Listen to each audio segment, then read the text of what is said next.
His throne was built on betrayal. Bianca Vitali had spent her life believing she was untouchable. But when her father lost everything, when his empire turned to ash, there was only one man left who could save her. Matteo Greco leaned against his desk, his smirk slow, dark. "You need me," he murmured. "So tell me, Bella Mia, how much are you willing to give?" Chapter 1. The Fall of the Vitali Empire. The chandelier, a glittering monstrosity of Murano glass, swayed precariously, casting fractured rainbows across the once pristine marble floor. Bianca Vitali watched it, mesmerized, as if the impending crash of crystal and light would somehow mirror the shattering of her own world. Outside, the Roman night was a symphony of sirens, a discordant chorus that had been growing louder, closer, for the past hour. She hadn't needed the frantic phone calls, the hushed whispers of her father's consigliere, to know what was happening. She had felt it in the air, a chilling premonition that had settled over the Vitali estate like a shroud. Her father, Don Alessandro Vitali, stood by the vast window, his back to her, a silhouette against the fiery glow of the city. Even from this distance, Bianca could see the tension coiled in his shoulders, the rigid set of his jaw. He was a man who had always commanded respect, fear, even awe. Now he looked defeated. And that, more than anything, terrified her. "Bianca." His voice, usually a booming baritone that filled the room, was a strained rasp. He didn't turn.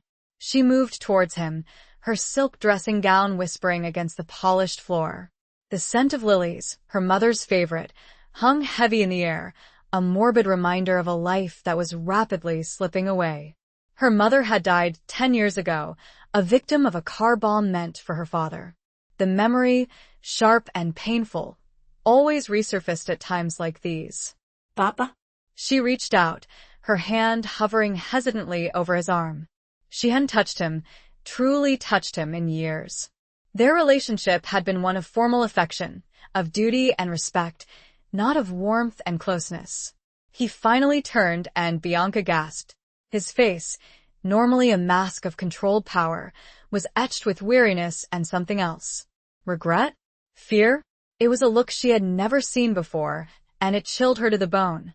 "They're taking everything, Bianca," he said, his voice breaking. "The businesses, the houses, the everything." The they he referred to was a nebulous entity, a coalition of rival families and corrupt officials who had been circling the Vitali Empire for years, waiting for a moment of weakness. And Alessandro, it seemed, had finally given them one. Years of whispers about risky ventures, about debts piling up, about alliances crumbling, had culminated in this a catastrophic collapse. "But how?" Bianca asked, the question a fragile whisper in the cavernous room. She had lived a life of sheltered luxury, shielded from the brutal realities of her father's world. She had known, of course, that their wealth was built on something less than legal. But she had never allowed herself to dwell on the details. Now, the details were crashing down around her. Alessandro sighed, running a hand through his silver-streaked hair. "It doesn't matter now. What matters is that you are safe." "Safe?" Bianca laughed, a hollow, brittle sound.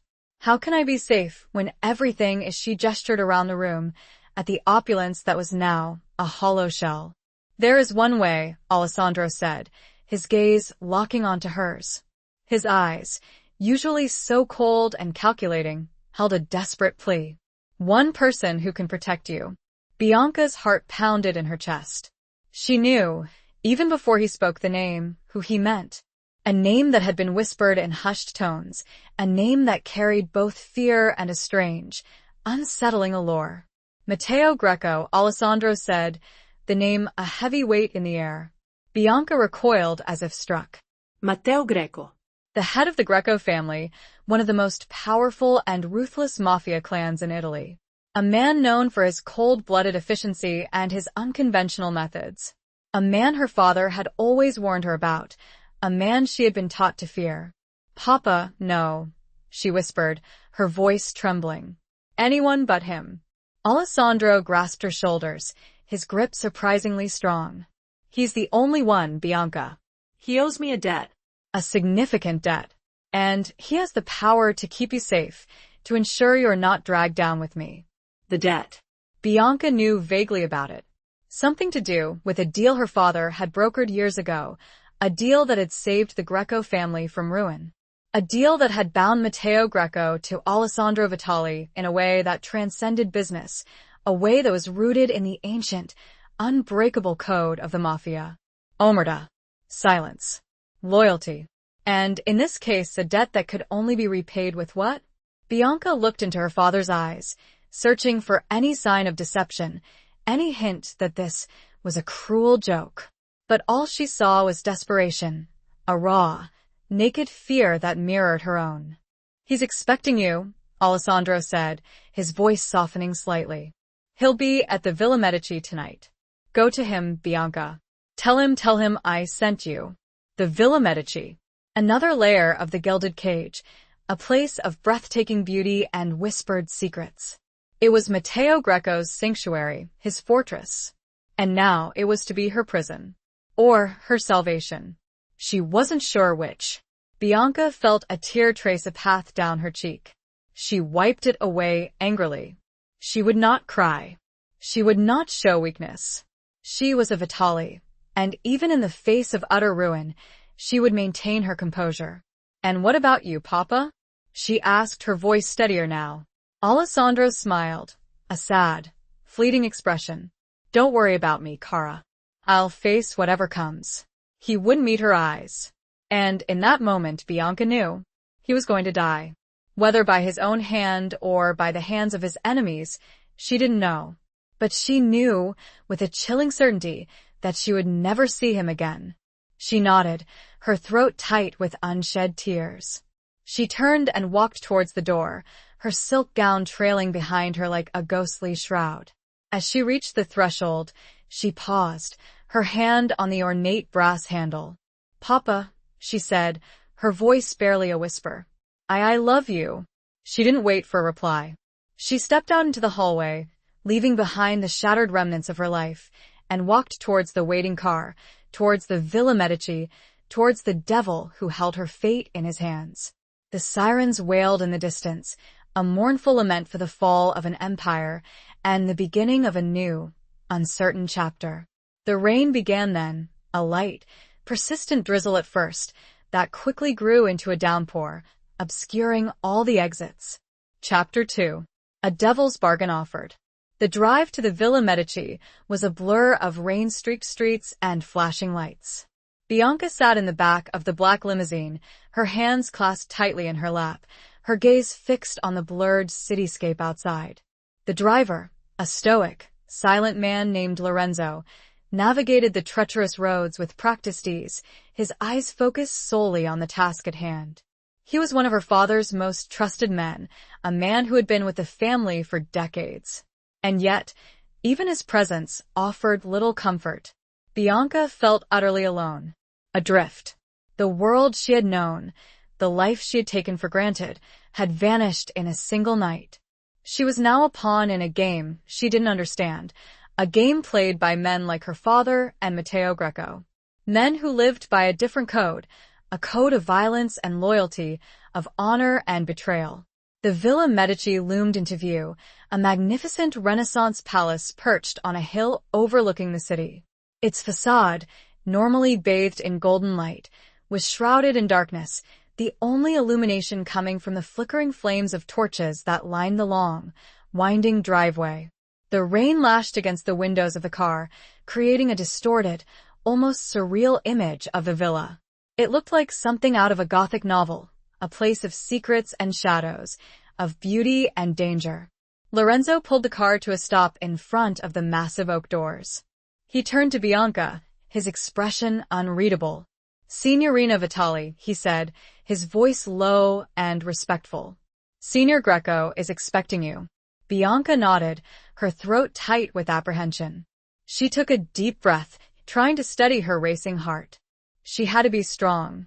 She had to show no fear. Matteo Greco was not a man to be trifled with. She stepped out of the car, the cold rain instantly plastering her silk dressing gown to her skin. She shivered, but not from the cold. It was the fear, the raw, visceral fear of the unknown that made her tremble. The doors swung open as she approached, revealing a vast, dimly lit entrance hall. A single figure stood waiting for her, a man silhouetted against the flickering light of a candelabra. He was tall and broad-shouldered, his presence filling the space. Even in the shadows, she could sense his power, his aura of command. As she drew closer, the details of his appearance became clearer. Matteo Greco was even more striking than she remembered from the few, fleeting glimpses she had caught of him at various social events over the years. He had dark, intense eyes that seemed to pierce through her, a strong jawline, and a mouth that was both sensual and cruel. His hair was black, thick and slightly wavy, and his skin was the color of warm honey.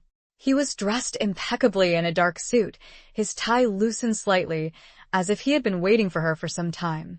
"Bianca Vitali," he said, his voice a deep, resonant rumble that sent shivers down her spine. "Welcome to my home." His voice was accented, a subtle blend of Roman and Sicilian that hinted at his complex heritage. He spoke perfect English, but there was a musicality to his words, a cadence that was both captivating and unsettling. Bianca met his gaze, forcing herself to maintain eye contact. "Signor Greco," she said, her voice surprisingly steady. "My father sent me." He raised an eyebrow, a flicker of amusement in his dark eyes. "Indeed." He did. "And I've been expecting you." He gestured towards a nearby sitting room, a lavishly decorated space filled with antique furniture, priceless artwork, and the warm glow of a fireplace. Come? "We have much to discuss." Bianca followed him into the room, her senses on high alert. The air was thick with the scent of old money, of wood smoke and expensive cologne. His cologne, a heady blend of sandalwood and something darker, something almost dangerous. He motioned for her to sit on a velvet chaise lounge, while he took a seat opposite her in a large, leather armchair. He leaned forward, his elbows resting on his knees, his gaze never leaving hers. "Your father is a complicated man, Bianca," he said, his voice softening slightly. "He has made many mistakes. And now he has come to me for help." Bianca said nothing. She simply waited, her heart pounding in her chest. "He has offered me everything," Matteo continued, his eyes glinting in the firelight. "His businesses, his properties, his influence. All in exchange for your safety." Bianca swallowed hard. So it was true. Her father had sacrificed everything for her. But at what cost? "And what do you want in return?" she asked, her voice barely a whisper. Matteo smiled, a slow, predatory smile that sent a chill down her spine. "You, Bella Mia," he said, his voice a silken whisper. "I want you." The words hung in the air, heavy and loaded with meaning. Bianca felt the wave of nausea wash over her. She had expected this, of course. She had known that there would be a price. But to hear it spoken so bluntly, so possessively, was almost unbearable. I don't understand," she stammered, trying to buy herself time. Matteo leaned back in his chair, his gaze never leaving hers. "It's quite simple, Bianca. Your father owes me a debt that can only be repaid by a Vitali heir. You are the last of your line. And now you belong to me." Belong to him. The words echoed in her mind, a terrifying reminder of her powerlessness. She was a possession, a prize to be won, a pawn in a game she didn't understand. "I am not a possession," she said, her voice trembling with anger and fear. "I am a person." Matteo chuckled, a low, throaty sound that sent shivers down her spine. "Of course you are, Cara. But you are also a Vitali, and that means you are bound by the same rules, the same obligations as your father." He stood up and walked towards the fireplace, his back to her. He stared into the flames, his silhouette framed against the flickering light. "I am not a cruel man, Bianca," he said, his voice softening slightly. "I will not force you to do anything you don't want to do. But I will protect you. I will keep you safe. And in return, I expect your loyalty, your obedience." He turned back to face her, his eyes dark and intense. "Do we have an understanding?" Bianca looked at him, her mind reeling. She was trapped. There was no escape. Her father was gone, her world was in ruins, and she was now at the mercy of this devil. But there was something else in his eyes, something that she couldn't quite decipher. A flicker of vulnerability? A hint of loneliness? It was a fleeting glimpse, but it was enough to give her pause. She took a deep breath, trying to calm her racing heart. She had to be smart. She had to play the game. She had to survive. "Yes, Senior Greco," she said, her voice firm and clear. "We have an understanding." He smiled, a genuine smile this time, that reached his eyes. "Good," he said. "Then welcome to your new life, Bianca Vitali. Welcome to the world of the Greco family." He held out his hand, and after another beat, she slowly and hesitantly put hers in it. The fire crackled, the only sound for a moment, almost as if it were listening to its own implications. Chapter 3. Shadows of the Past Unveiled. The touch of Matteo's hand sent a jolt through Bianca, a surprising surge of warmth that contradicted the coldness of the situation. His grip was firm but not crushing, a subtle display of strength and control. She quickly withdrew her hand, feeling a flush creep up her neck. The silence that followed was thick with unspoken tension, a silent acknowledgement of the bargain that had just been struck. Matteo gestured towards a nearby bell pull. "We'll have dinner served. You must be hungry." It was a statement, not a question. And he was right. Bianca hadn't eaten all day, the turmoil of the past few hours driving all thoughts of food from her mind. But the idea of sitting across from Matteo Greco, of making polite conversation while her world crumbled around her, was almost unbearable. Before she could formulate a response, a young woman entered the room, her movements quiet and efficient. She was small and dark-haired, with wide, wary eyes that darted towards Bianca before quickly settling on Matteo. "Signore," she said, her voice barely a whisper. "Dinner is ready." "Grazie, Sophia," Matteo replied, his tone surprisingly gentle. "We'll be in the dining room shortly." Sophia nodded and disappeared as silently as she had come. Matteo turned to Bianca, his expression unreadable. "Shall we?" Bianca followed him through a series of opulent rooms, each more lavishly decorated than the last. The villa was a testament to the Greco family's wealth and power, a place of breathtaking beauty and hidden darkness. She tried to focus on the details, on the intricate carvings of the furniture, the vibrant colors of the tapestries, anything to distract herself from the reality of her situation. The dining room was a vast, formal space dominated by a long, mahogany table set for two. Candles flickered in silver candelabras, casting long, dancing shadows on the walls. The air was heavy with the scent of roasted meat and expensive wine. Matteo pulled out a chair for Bianca, a gesture of old-fashioned courtesy that seemed strangely out of place in this context. She sat down, her back stiff, her hands clasped tightly in her lap. He took the seat opposite her, his gaze never leaving hers. Servants appeared, silently placing dishes of food before them. Antipasti, pasta, roasted lamb, a decadent chocolate torte. It was a feast, a display of abundance that seemed almost obscene in light of her father's ruin. Bianca picked at her food, her appetite gone. Matteo, however, ate with gusto, seemingly unfazed by the tension that hung heavy in the air. "You should eat," he said, his voice a low rumble. "You need your strength." Bianca met his gaze, a flicker of defiance in her eyes. "I'm not hungry." He raised an eyebrow, a hint of amusement in his expression. "As you wish. But don't expect me to coddle you, Bianca. You are a Vitali, and you will be treated as such.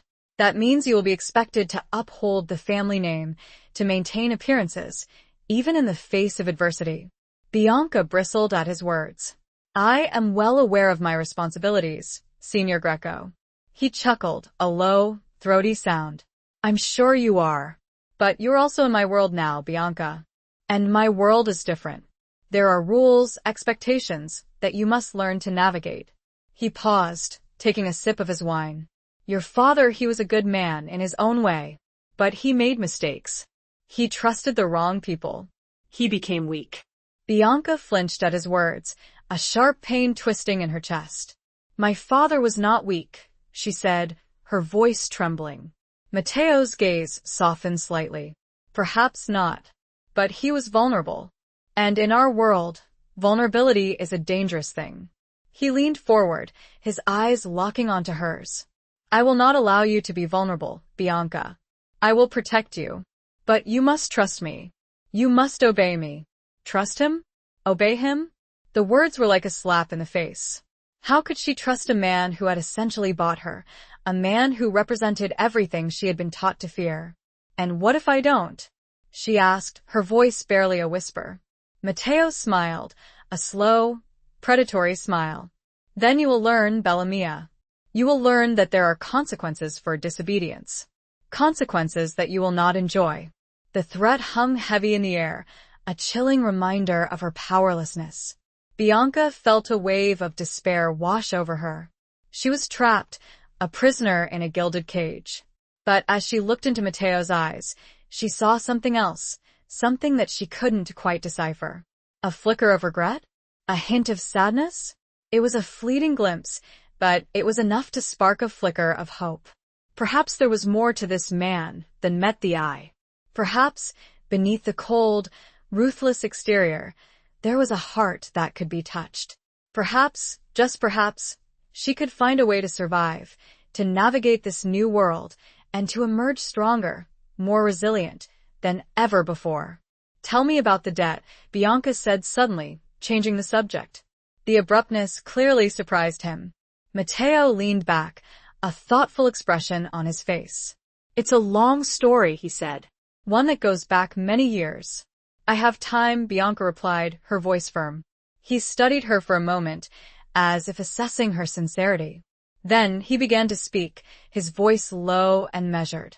He told her about a time long before she was born, a time when the Greco family was on the brink of collapse, betrayed by their allies, hunted by their enemies. He told her how her father, a young and ambitious capo at the time, had intervened, risking his own life and reputation to save the Grecos from ruin. He spoke of a blood oath, a promise made in the heat of the moment, a vow that bound the two families together in a way that transcended business, a way that was rooted in the ancient, unbreakable code of the Mafia. Omerta. Silence. Loyalty. And a debt that could never be fully repaid. As Matteo spoke, Bianca began to understand. She began to see the complexity of the situation, the intricate web of relationships and obligations that govern this world. She began to see her father in a new light, not just as a powerful Don, but as a man who had made choices, some good, some bad, that had led to this moment. And she began to see Matteo, not just as a devil, but as a man haunted by his past, a man bound by a code that demanded both ruthlessness and honor. A man who, perhaps, was just as trapped as she was. He paused, his gaze fixed on something beyond her. "My father, he never spoke of it," he said. Bianca's voice was a little shaky. Matteo's expression shifted. A mixture of regret and something akin to understanding shadowed his eyes. "He wouldn't. Alessandro always kept his cards close. But the debt, it's always been there, hanging over us like a Damoclean sword." He looked at her directly, his eyes searching. "And now, that debt falls to you." The rain was battering against the large windows now, a ferocious and angry sound. Chapter 4. Whispers in the Palazzo Greco. The next few days passed in a strange, surreal blur. Bianca found herself adrift in the vastness of the Palazzo Greco, a gilded cage where every comfort was provided and every freedom denied. She was treated with a cautious deference by the household staff, a mixture of fear and curiosity evident in their eyes. They were polite, efficient, but distant, their whispers following her like shadows through the long, echoing corridors. Sophia, the young maid who had served dinner on her first night, was the only one who showed any semblance of warmth. She would occasionally linger after bringing Bianca her morning coffee, her dark eyes filled with a hesitant sympathy. "Signorina," she said one morning, her voice barely above a whisper. "Is there anything you need?" Bianca looked at her, surprised by the genuine concern in her voice. "No, thank you, Sophia. I'm fine. Sophia hesitated, as if she wanted to say more, but then she simply nodded and left the room. Bianca spent most of her time alone, exploring the palazzo, reading in the vast library, or simply staring out the windows at the rain-swept city below. She felt like a ghost, haunting the halls of a place that was both her prison and her sanctuary. Matteo was a constant, yet elusive presence. He was often gone during the day, attending to his business, as he vaguely referred to it. But he would always return in the evening, and they would dine together, a ritual that was both formal and unsettling. He was polite, even charming at times, engaging her in conversation about art, history, literature. He seemed to have an encyclopedic knowledge of a wide range of subjects, and Bianca found herself surprisingly drawn to his intelligence, his sharp wit, his presence. But there was always an underlying tension, a sense of unspoken danger that hung between them. She was constantly aware of his power, of the control he held over her life. And she was constantly searching for a way to break free, to reclaim her autonomy. One evening, after dinner, Matteo led her to a small, private study, a room filled with books, maps, and ancient artifacts. He poured them both a glass of amber liquid from a crystal decanter. "Grappa," he said, handing her the glass. "It will warm you." Bianca took a sip, the fiery liquid burning a path down her throat. She had never been much of a drinker, but tonight, she needed something to steady her nerves. Matteo sat down opposite her, his gaze intense. "I've been thinking," he said, his voice low and thoughtful, "about your situation." Bianca's heart skipped a beat. "What about it?" He swirled the grappa in his glass, his eyes fixed on the amber liquid. "You are a Vitali," he said. "And that means you have a certain value. A value that extends beyond your personal charms." Bianca bristled at his words, a flicker of anger rising within her. "I am not a commodity, Signor Greco." He raised an eyebrow, a hint of amusement in his expression. "Of course not, Cara."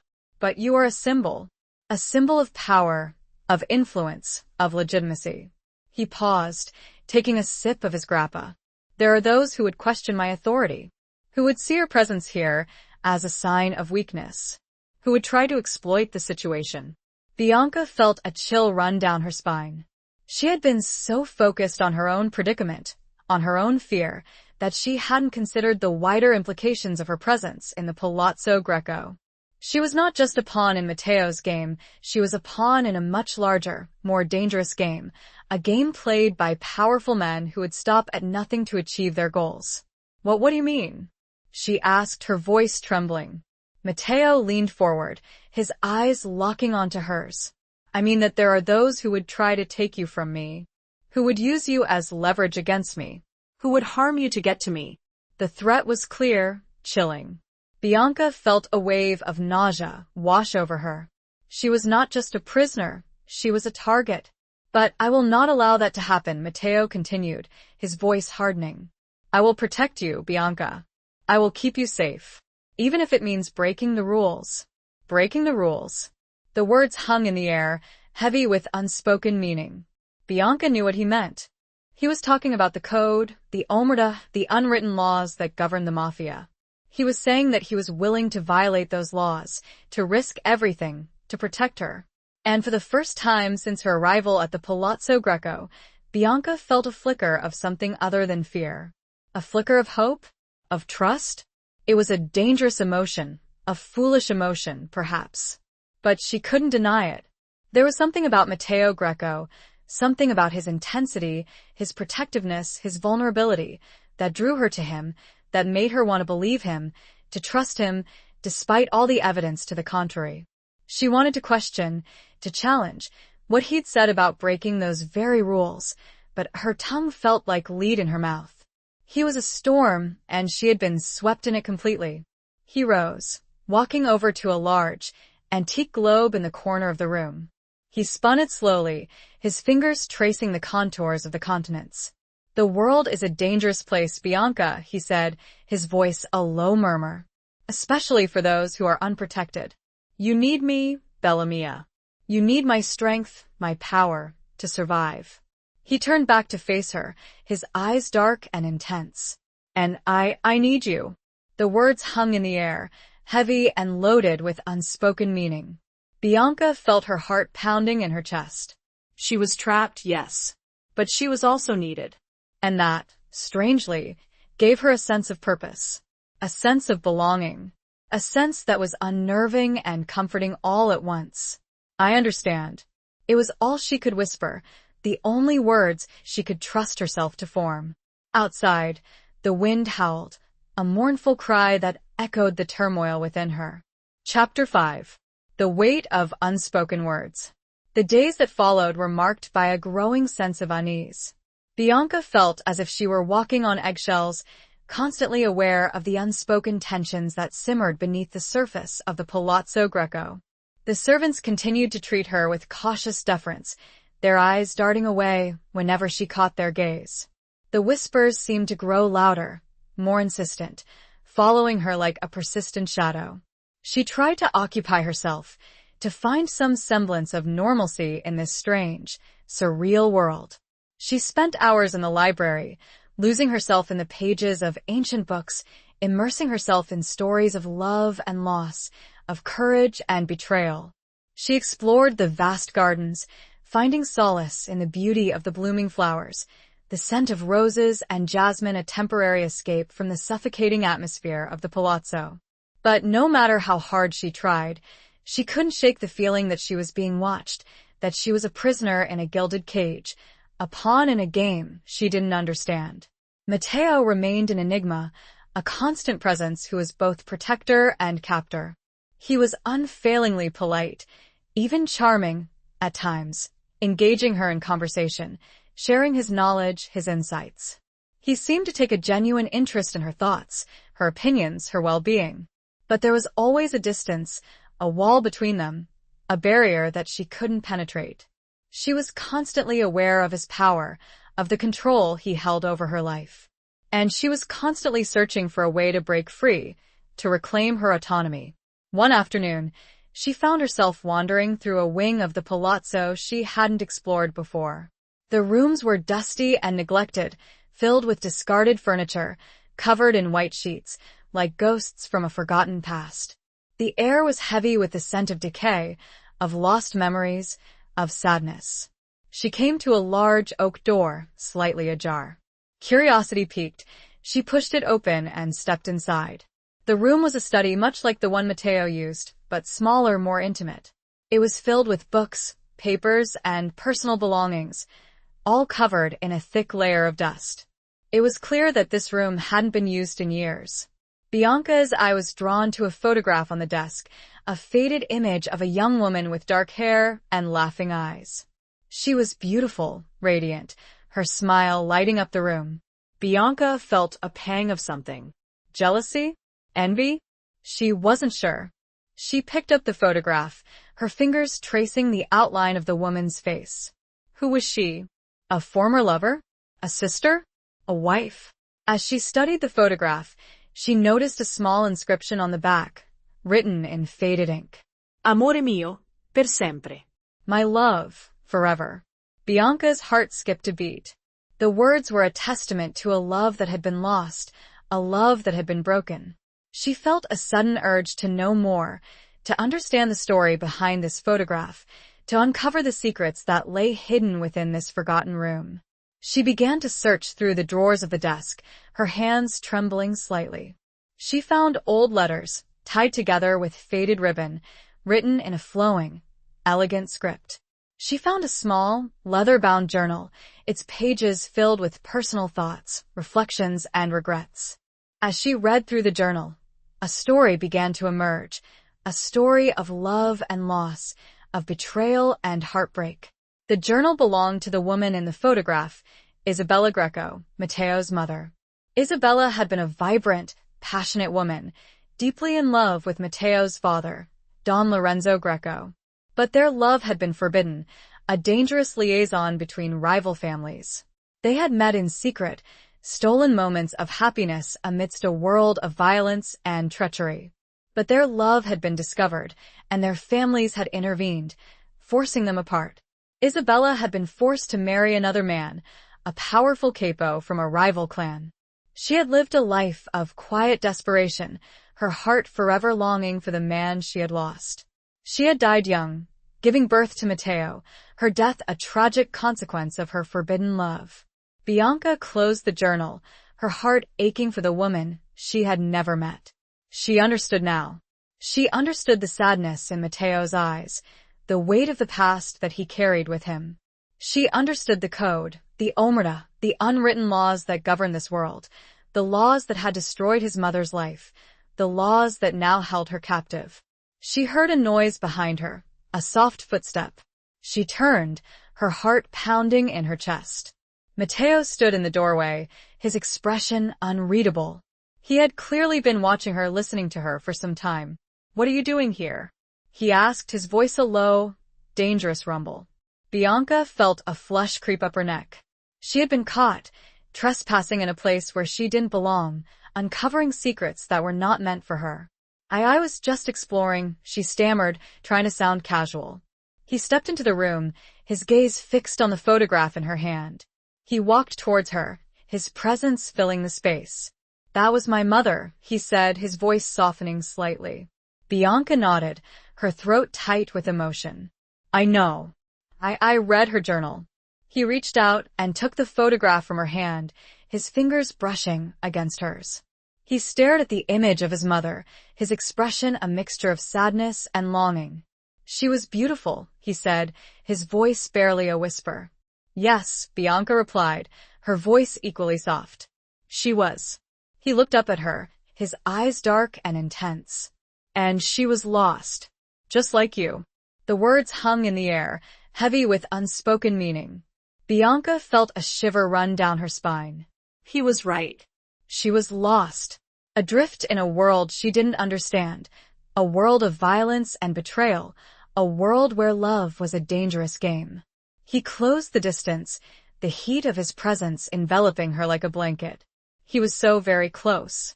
This room, it hasn't been touched since he trailed off, seemingly unwilling to finish. The silence was thick, almost tangible. It was the weight of years of unspoken words, decades of silence, and a whole legacy of pain. Chapter 6. A Glimmer of Forbidden Light.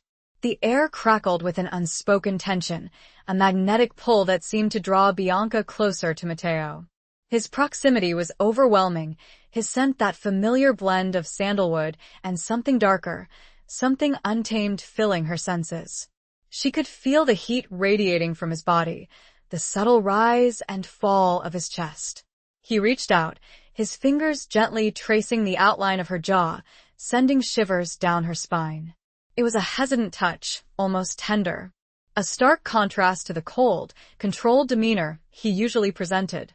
"You shouldn't be here, Bianca," he said, his voice a low murmur, barely audible above the pounding of her heart. "This room, it holds too many ghosts." Bianca met his gaze, her eyes searching his. She saw the sadness there, the weight of the past that haunted him. But she also saw something else, something that flickered beneath the surface, a spark of vulnerability, a hint of longing.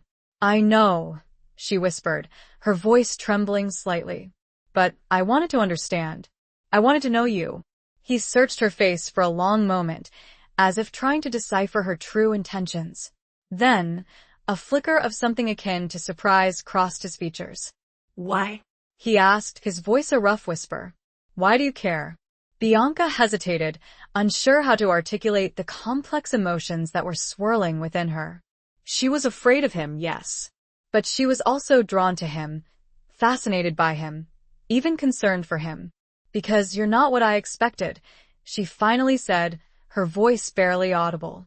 "You're not just the devil everyone says you are." A flicker of amusement danced in his eyes. "And what am I, Bianca?" he asked, his voice a silken whisper. "What do you see when you look at me?" Bianca took a deep breath, gathering her courage. "I see a man haunted by his past. A man trapped by his obligations. A man who needs someone just as much as I do." The words hung in the air, heavy with unspoken meaning. Bianca felt her heart pounding in her chest, her cheeks burning with a mixture of fear and something else. Something that felt dangerously close to hope. Matteo stared at her, his expression unreadable. He seemed to be caught off guard, as if her words had struck a chord deep within him. He stepped back, breaking the spell, the physical distance creating a palpable shift in the atmosphere. He ran a hand through his hair, a gesture of frustration, of uncertainty. "You know nothing about me, Bianca," he said, his voice hardening slightly. "You know nothing about my world, about the things I've done, the things I'm capable of." "Perhaps not," Bianca replied, her voice surprisingly steady. "But I know what I see. And I see a man who is capable of more than just violence. A man who is capable of kindness, of compassion." Matteo chuckled, a low, throaty sound that lacked any real humor. "You are naive, Bellamia. You see what you want to see. You are blinded by your romantic notions." "Maybe," Bianca said, her voice firm. "But I also see a man who is lonely. A man who is searching for something. Just like I am." He turned away from her, walking towards the window, staring out at the darkening sky. The rain had stopped, and the clouds were beginning to break, revealing a sliver of moonlight. "Don't confuse my protection with anything else, Bianca," he said, his voice cold and distant. "I am doing what I must. I am fulfilling my obligation to your father. Nothing more." Bianca felt a pang of disappointment, a sharp sting of rejection. But she refused to be deterred. She had seen something in him, a glimmer of light in the darkness, and she wasn't going to let it go. She walked towards him, standing beside him at the window, gazing out at the city below. The lights of Rome twinkled like a million fallen stars, a breathtaking panorama of beauty and chaos.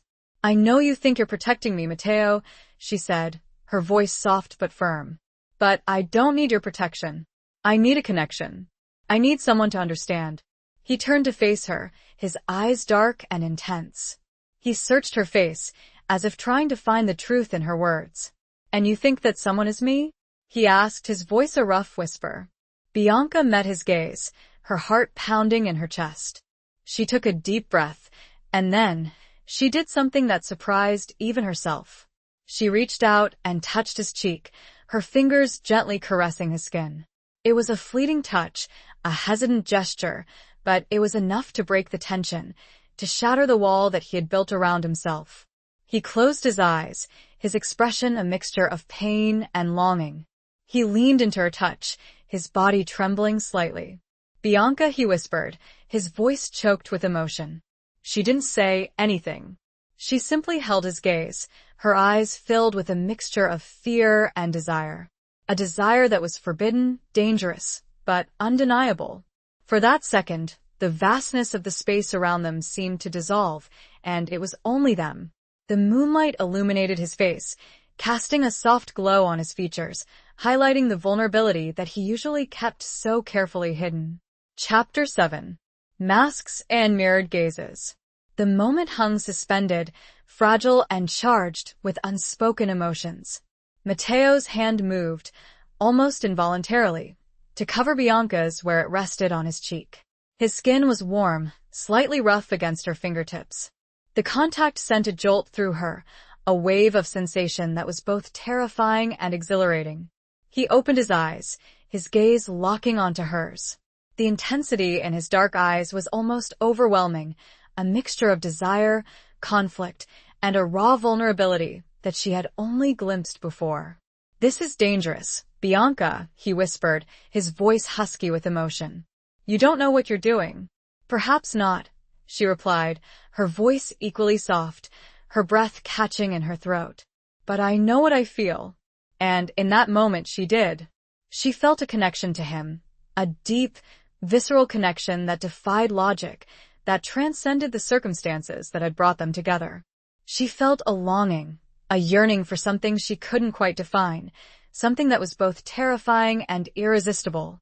He leaned closer, his breath warm on her face, his scent enveloping her senses. She could feel the tension radiating from him, the battle raging within him. He was fighting it, fighting the attraction, fighting the connection. But he was losing. He lowered his head, his lips brushing against hers, a feather-light touch that sent shivers down her spine. It was a tentative kiss, a question, not a demand. A test, perhaps, to see if she would pull away. She didn't. She met his kiss, her lips parting slightly, inviting him in. The kiss deepened, becoming more passionate, more demanding. He wrapped his arms around her, pulling her closer, his body molding against hers. She could feel the hard planes of his chest, the strength in his arms, the need that was evident in every touch, every movement. It was a kiss that was both desperate and tender, a kiss that spoke of longing and regret, of fear and hope. A kiss that shattered the barriers between them, revealing the raw, vulnerable souls that lay beneath the masks they wore. But the moment couldn't last. Reality intruded, sharp and unwelcome. The sound of footsteps in the hallway, a distant cough, a reminder of the world that existed outside this room, outside this moment. Mateo pulled away, his breathing ragged, his eyes filled with a mixture of desire and regret. He stepped back, creating a distance between them, a physical barrier that mirrored the emotional walls that were slowly rebuilding themselves. "This cannot happen," he said, his voice strained, his gaze avoiding hers. "It's a mistake." Bianca felt a pang of disappointment, a sharp sting of rejection. But she understood. She knew that this was a dangerous game, a forbidden desire that could have devastating consequences. "I know," she whispered, her voice trembling slightly. He ran a hand through his hair, a gesture of frustration, of self-reproach. "I am responsible for you, Bianca," he said, his voice hardening slightly. "I am your protector, not your lover." The words were like a slap in the face, a reminder of her position, of her powerlessness. But she refused to be deterred. She had seen something in him, a glimmer of humanity, a spark of love, and she wasn't going to let it go. "I am not a child, Mateo," she said, her voice firm, her gaze meeting his. "I am a woman, and I have choices. I can choose to be your prisoner, or I can choose to be something more." He stared at her, his expression unreadable. He seemed to be struggling with his own internal demons, battling the conflicting emotions that were warring within him. "And what is it that you choose, Bianca?" he asked, his voice a low, dangerous rumble. Bianca took a deep breath, gathering her courage. She knew that she was playing with fire, that she was risking everything. But she couldn't deny the truth, the undeniable connection that she felt with this man, this devil. "I choose to see where this goes," she said, her voice unwavering, her gaze locking onto his. "I choose to explore this connection. I choose you." The words hung in the air, heavy with unspoken meaning. The silence that followed was thick with tension, with anticipation, with fear. The masks were down, if only for the time, and the raw emotions between them reflected in the other's gaze. It was terrifying and exhilarating. The sound of a distant bell, calling them to some unknown duty, shattered the spell. Chapter 8. Echoes of Betrayal and Trust. The bell, a deep, resonant chime that echoed through the palazzo, served as a jarring reminder of their reality. Mateo stiffened, his expression hardening, the vulnerability of the previous moment replaced by a mask of cold control. He stepped away from Bianca, creating a physical distance that mirrored the emotional walls he was rapidly rebuilding. "We have guests," he said, his voice devoid of any warmth, his tone curt and businesslike. "It's time for you to return to your rooms." The abruptness of his dismissal stung, a sharp reminder of her precarious position. She was a pawn in his world, subject to his whims, his rules. The fleeting connection they had shared, the glimpse of vulnerability, seemed to have vanished, leaving her feeling exposed and confused. She nodded, her throat tight with unshed tears. She turned to leave, her movements stiff and awkward, her heart heavy with a mixture of disappointment and resentment. "Bianca," he said, his voice stopping her at the doorway. She turned back, her gaze questioning. He hesitated, as if struggling to find the right words. "Don't misinterpret what happened here," he said, his voice low and strained. "It was a moment of weakness. It will not happen again." His words were like a slap in the face, a cruel dismissal of the connection she had felt, the hope she had dared to entertain. She felt a surge of anger, a flicker of defiance. As you wish, Signor Greco, she said, her voice cold and formal, her gaze meeting his with a newfound strength. I understand perfectly. She turned and left the room, her head held high, her back straight. She would not show him her weakness, her vulnerability. She would not give him the satisfaction of knowing that he had hurt her. As she walked through the long, echoing corridors, she felt a growing sense of resolve. She would not be broken. She would not be a victim. She would find a way to survive, to navigate this dangerous world, and to emerge stronger, more resilient than ever before. The following days were marked by a strained formality between Bianca and Matteo. They continued to dine together, but the conversations were stilted, the atmosphere tense. He was polite, distant, his gaze avoiding hers. She, in turn, maintained a cool detachment, her emotions carefully guarded, her thoughts hidden. But beneath the surface, the unspoken connection remained, a simmering undercurrent that threatened to erupt at any moment. She caught him watching her, his eyes filled with a mixture of desire and regret. She felt his presence, his awareness of her, even when he wasn't in the room. One evening, as they were finishing dinner, a servant approached Matteo, his expression grave. Signore, he said, his voice low and urgent. There's a problem. Matteo's expression hardened, his eyes narrowing. What is it? The servant hesitated, glancing nervously at Bianca. It's Don Angelo Rossi. He demands to see you. He says it's urgent. Matteo cursed under his breath, his hand clenching into a fist. Don Angelo Rossi was a rival capo, a man known for his ruthlessness and his ambition. He was a dangerous enemy, a constant threat to the Greco family's power. Bianca felt a chill run down her spine. She knew, instinctively, that this was about her. She was the pawn, the leverage, the prize. Matteo stood up, his chair scraping against the marble floor. Tell him I will meet him in the study, he said, his voice cold and commanding. The servant bowed and left the room. Matteo turned to Bianca, his gaze intense. Stay here, he said, his voice a low command. Do not leave this room. Bianca nodded, her heart pounding in her chest.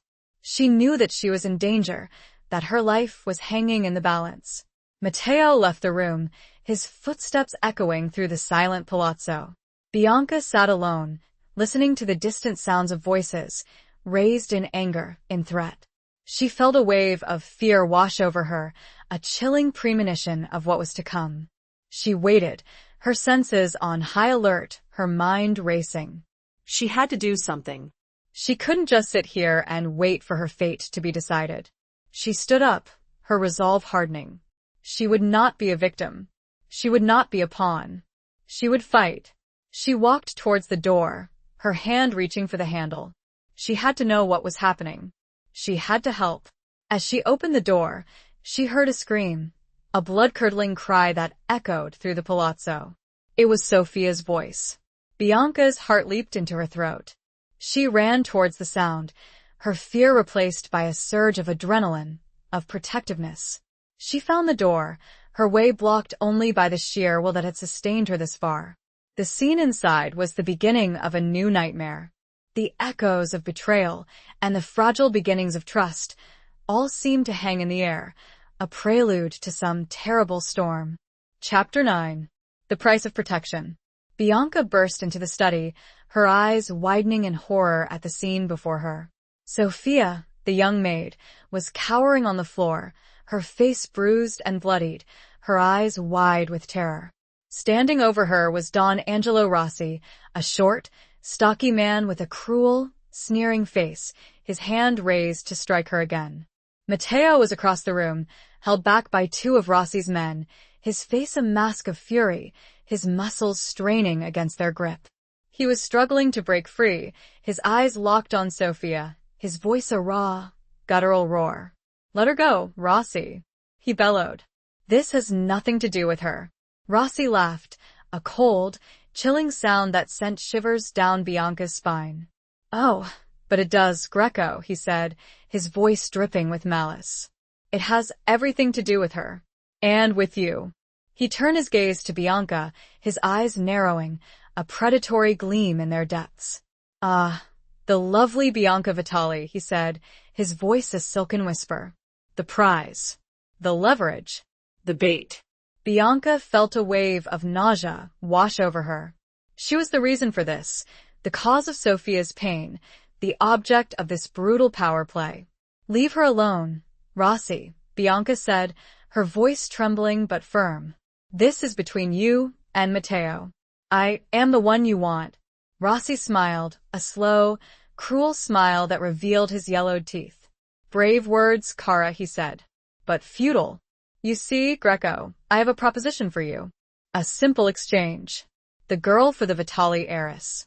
Matteo's eyes blazed with fury.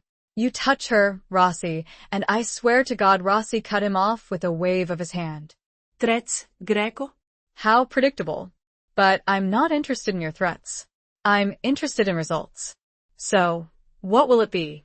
The girl or the prize?"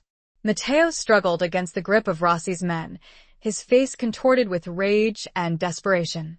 He looked at Sophia, his eyes filled with a mixture of pain and guilt.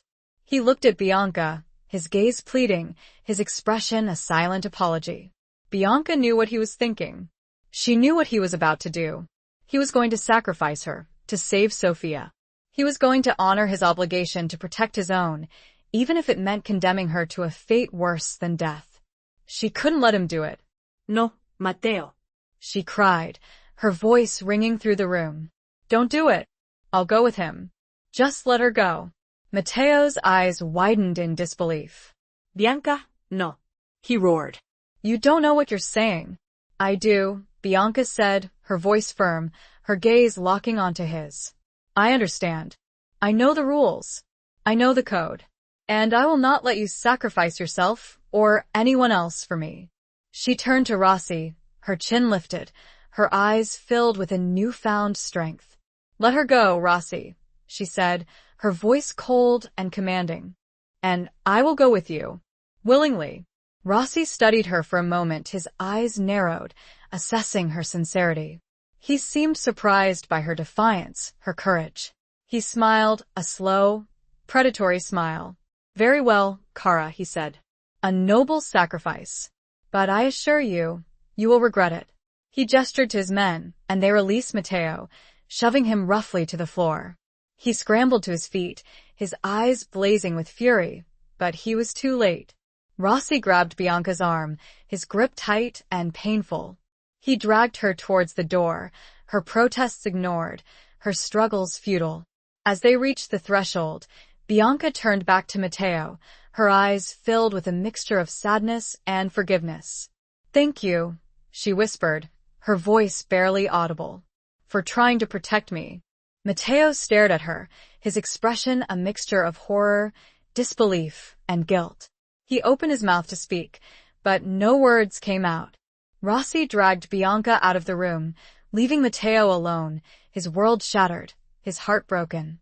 The price of protection had been paid, and it was far higher than he had ever imagined. He was left with nothing, and only the haunting image of Bianca's eyes would keep him, and the burning rage would drive him. The echo of her scream, as Rossi's men dragged her away, reverberated through the silent palazzo, a testament to his failure, his loss. Chapter 10. Beneath the surface of stone. Matteo remained frozen, the echo of Bianca's scream still ringing in his ears. The reality of what had just happened crashed down on him with the force of a physical blow. He had lost her. He had failed to protect her.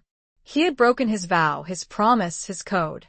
He sank to his knees, his body trembling, his hands clenching into fists.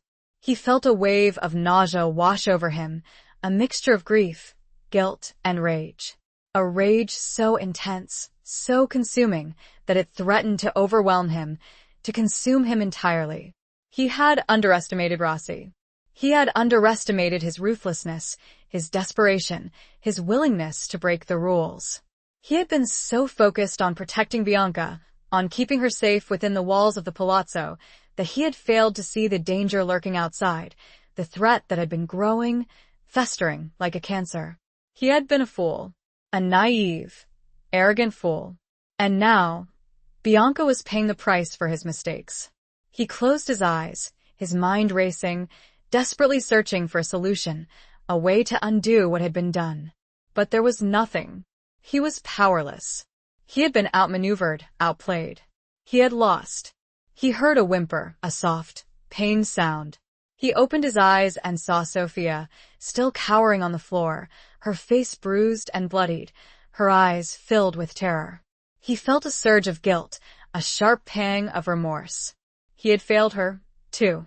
He had been so focused on Bianca, on his own selfish desires, that he had forgotten about the others, the innocent victims who were caught in the crossfire of this brutal power play. He crawled towards her, his movements slow and deliberate, his voice a low, soothing murmur. "Sophia," he said, his voice trembling slightly. "Are you all right?" Can you stand?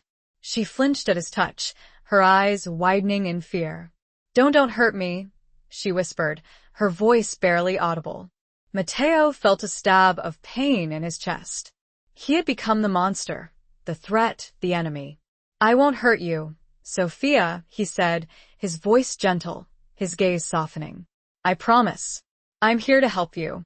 He slowly reached out and helped her to her feet, his touch careful, his movements reassuring.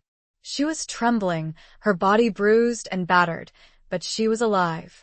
He led her to a nearby chair, his arms supporting her, his presence a source of comfort, of protection. He examined her injuries, his touch gentle, his expression filled with concern. "You need a doctor," he said, his voice strained. "I'll call someone." Sophia shook her head, her eyes wide with fear.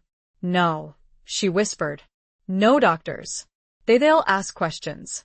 They'll tell the police." Matteo understood. The Mafia world was a closed society, a world of secrets and silence. Going to the authorities was not an option. It would only invite more trouble, more violence. "All right," he said, his voice soothing. "No doctors. I'll take care of you. I promise." He went to a nearby cabinet and retrieved a first aid kit. He cleaned her wounds, his touch gentle, his movements precise. He bandaged her cuts, his expression a mixture of concern and regret. As he tended to her injuries, he began to think, to plan, to strategize. He had to get Bianca back. He had to make Rossi pay. He had to avenge. But he couldn't do it alone. He needed help. He needed allies. He needed information. He finished tending to Sophia's wounds, his mind already racing, formulating a plan. He stood up, his expression hardening, his eyes filled with a cold, steely resolve. "Stay here, Sophia," he said, his voice firm. "Rest. I'll be back." He left the room, his footsteps echoing through the silent palazzo. He had a mission, a purpose, a goal. He would not rest until he had achieved it. He would not fail again. He went to his private study, the room where he conducted his most sensitive business, the room where he kept his secrets. He locked the door behind him, ensuring his privacy, his security. He sat down at his desk, his mind racing, his thoughts focused. He needed to reach out to his contacts, his allies, his informants. He needed to gather intelligence, to track Rossi's movements, to prepare. He picked up the phone, his hand steady, his voice cold and commanding. He made a series of calls, speaking in coded language, using phrases and terms that only those within his inner circle would understand. He learned that Rossi had taken Bianca to his villa, a heavily fortified compound on the outskirts of Rome. He learned that Rossi was planning to use Bianca as leverage, to force Matteo to concede territory, to relinquish power, to surrender. Matteo listened, his expression unchanging, his emotions carefully controlled. He absorbed the information, processing it, analyzing it, formulating a plan. He hung up the phone, his mind made up. He knew what he had to do. He had to rescue Bianca, to eliminate Rossi, to restore order. He stood up, his body tense, his muscles coiled, ready for action. He walked towards a hidden panel in the wall, his movements deliberate, his purpose clear. He pressed a hidden button, and the panel slid open, revealing a secret room, a hidden arsenal. It was filled with weapons, explosives, and all the tools of his trade. The tools of violence, of retribution. He selected a gun, a sleek, black pistol, his weapon of choice. He checked the magazine, ensuring it was fully loaded. He holstered the weapon, concealing it beneath his jacket. He was ready. He was prepared. He was a devil unleashed. The stone of the palazzo was no colder than he was at that moment. The surface was calm, but the depth was pure, unadulterated storm. Chapter 11. The Dance of Desire and Deception. Bianca awoke to a world of opulence and dread. Rossi's villa was a stark contrast to the Palazzo Greco, a gaudy display of wealth that lacked the understated elegance and history of Matteo's home. The room she found herself in was lavishly decorated, with silk drapes, gilded furniture, and a massive four-poster bed. But the beauty was superficial, a thin veneer that couldn't mask the underlying sense of menace, of imprisonment. She was a captive, a pawn in Rossi's game, a prize to be bartered, a tool to be used. The thought sent a shiver of fear down her spine, but she quickly suppressed it. She would not show weakness. She would not give Rossi the satisfaction. She had made her choice, her sacrifice. She had chosen to protect Matteo, to save Sofia, to honor the code, even though she was not a part of that world, not truly. But she was also a Vitali, and that meant she was strong, resilient, resourceful. She would not be broken. She would not be a victim. She would find a way to survive, to escape, to fight back. She got out of bed, her movements stiff and sore. She examined herself in the mirror, her reflection a stranger, her eyes filled with a mixture of fear and determination. She was bruised and battered, but she was not broken. She found a silk robe and put it on, covering her nakedness, her vulnerability. She walked towards the window, her gaze drawn to the view outside. The villa was surrounded by high walls, guarded by armed men, a fortress designed to keep people in, not out. Escape seemed impossible, but Bianca refused to give up hope. She would find a way. She had to. She heard a knock on the door, a sharp, insistent sound. She turned, her heart pounding in her chest. "Come in," she said, her voice surprisingly steady. The door opened, and Don Angelo Rossi entered the room, his cruel, sneering face a mask of triumph. He was followed by two of his men, burly, menacing figures who stood guard at the door. Bianca," he said, his voice a silken whisper. "I trust you slept well?" Bianca met his gaze, her eyes narrowed, her expression defiant. "As well as can be expected, considering the circumstances," she replied, her voice cold and formal. Rossi chuckled, a low, throaty sound. "Such spirit," he said. "I admire that. But I assure you, your defiance is futile. You are my prisoner, Cara, and you will do as I say." "I am not your prisoner, Rossi," Bianca said, her voice firm. "I am a guest. A voluntary guest. And I expect to be treated with respect." Rossi raised an eyebrow, a hint of amusement in his expression. "A voluntary guest?" he said. "How charming. But I'm afraid I don't believe you. You are here because you chose to sacrifice yourself for Greco. A noble gesture, but a foolish one." "I did what I had to do," Bianca said, her voice unwavering. "And I regret nothing." Rossi smiled, a slow, predatory smile. "We shall see," he said. "We shall see how long your resolve lasts." He walked towards her, his movements slow and deliberate, his eyes raking over her body, his gaze lingering on her curves, her vulnerability. Bianca felt a wave of disgust wash over her, but she refused to show it. She stood her ground, her chin lifted, her eyes meeting his with defiance. "I have a proposition for you, Bianca," Rossi said, his voice a low murmur.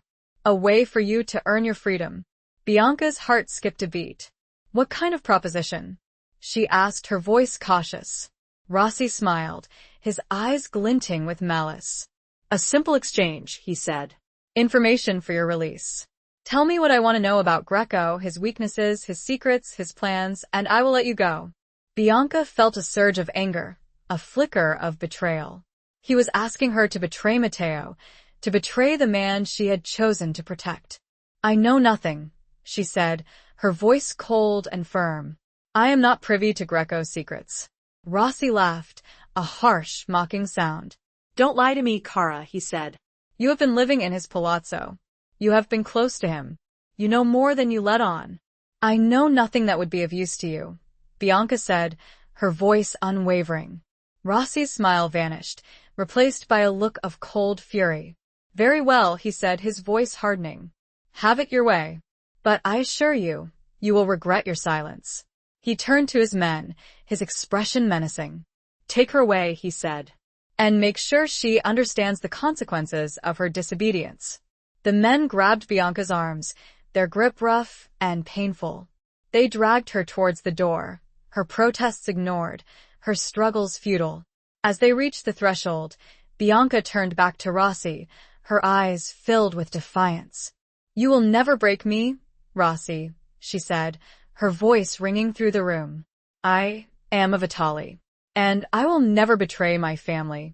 Rossi stared at her, his expression a mixture of anger and respect. He knew that he had met his match, a woman who was as strong, as resilient, as dangerous as he was. The dance had begun, a dangerous game of desire and deception, of loyalty and betrayal. And Bianca was determined to win, no matter the cost. The opulent room felt more like a cage than ever. She felt a chill and knew it wasn't the room.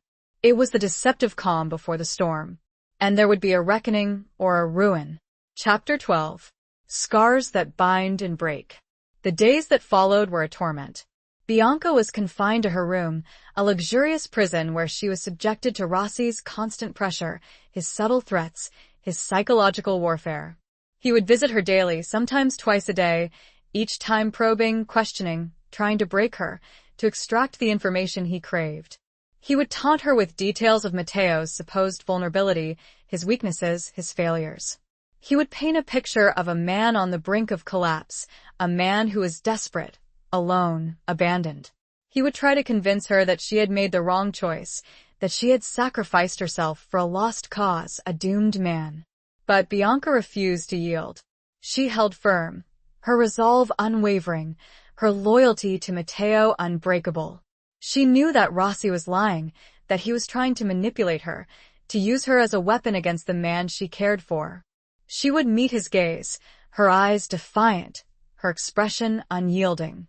She would answer his questions with silence, or with vague, evasive replies. She would not give him the satisfaction of seeing her break, of seeing her fear. But beneath the surface, the strain was beginning to show. The constant pressure, the isolation, the uncertainty were taking their toll. She was losing weight, her sleep was disturbed by nightmares, her nerves were frayed.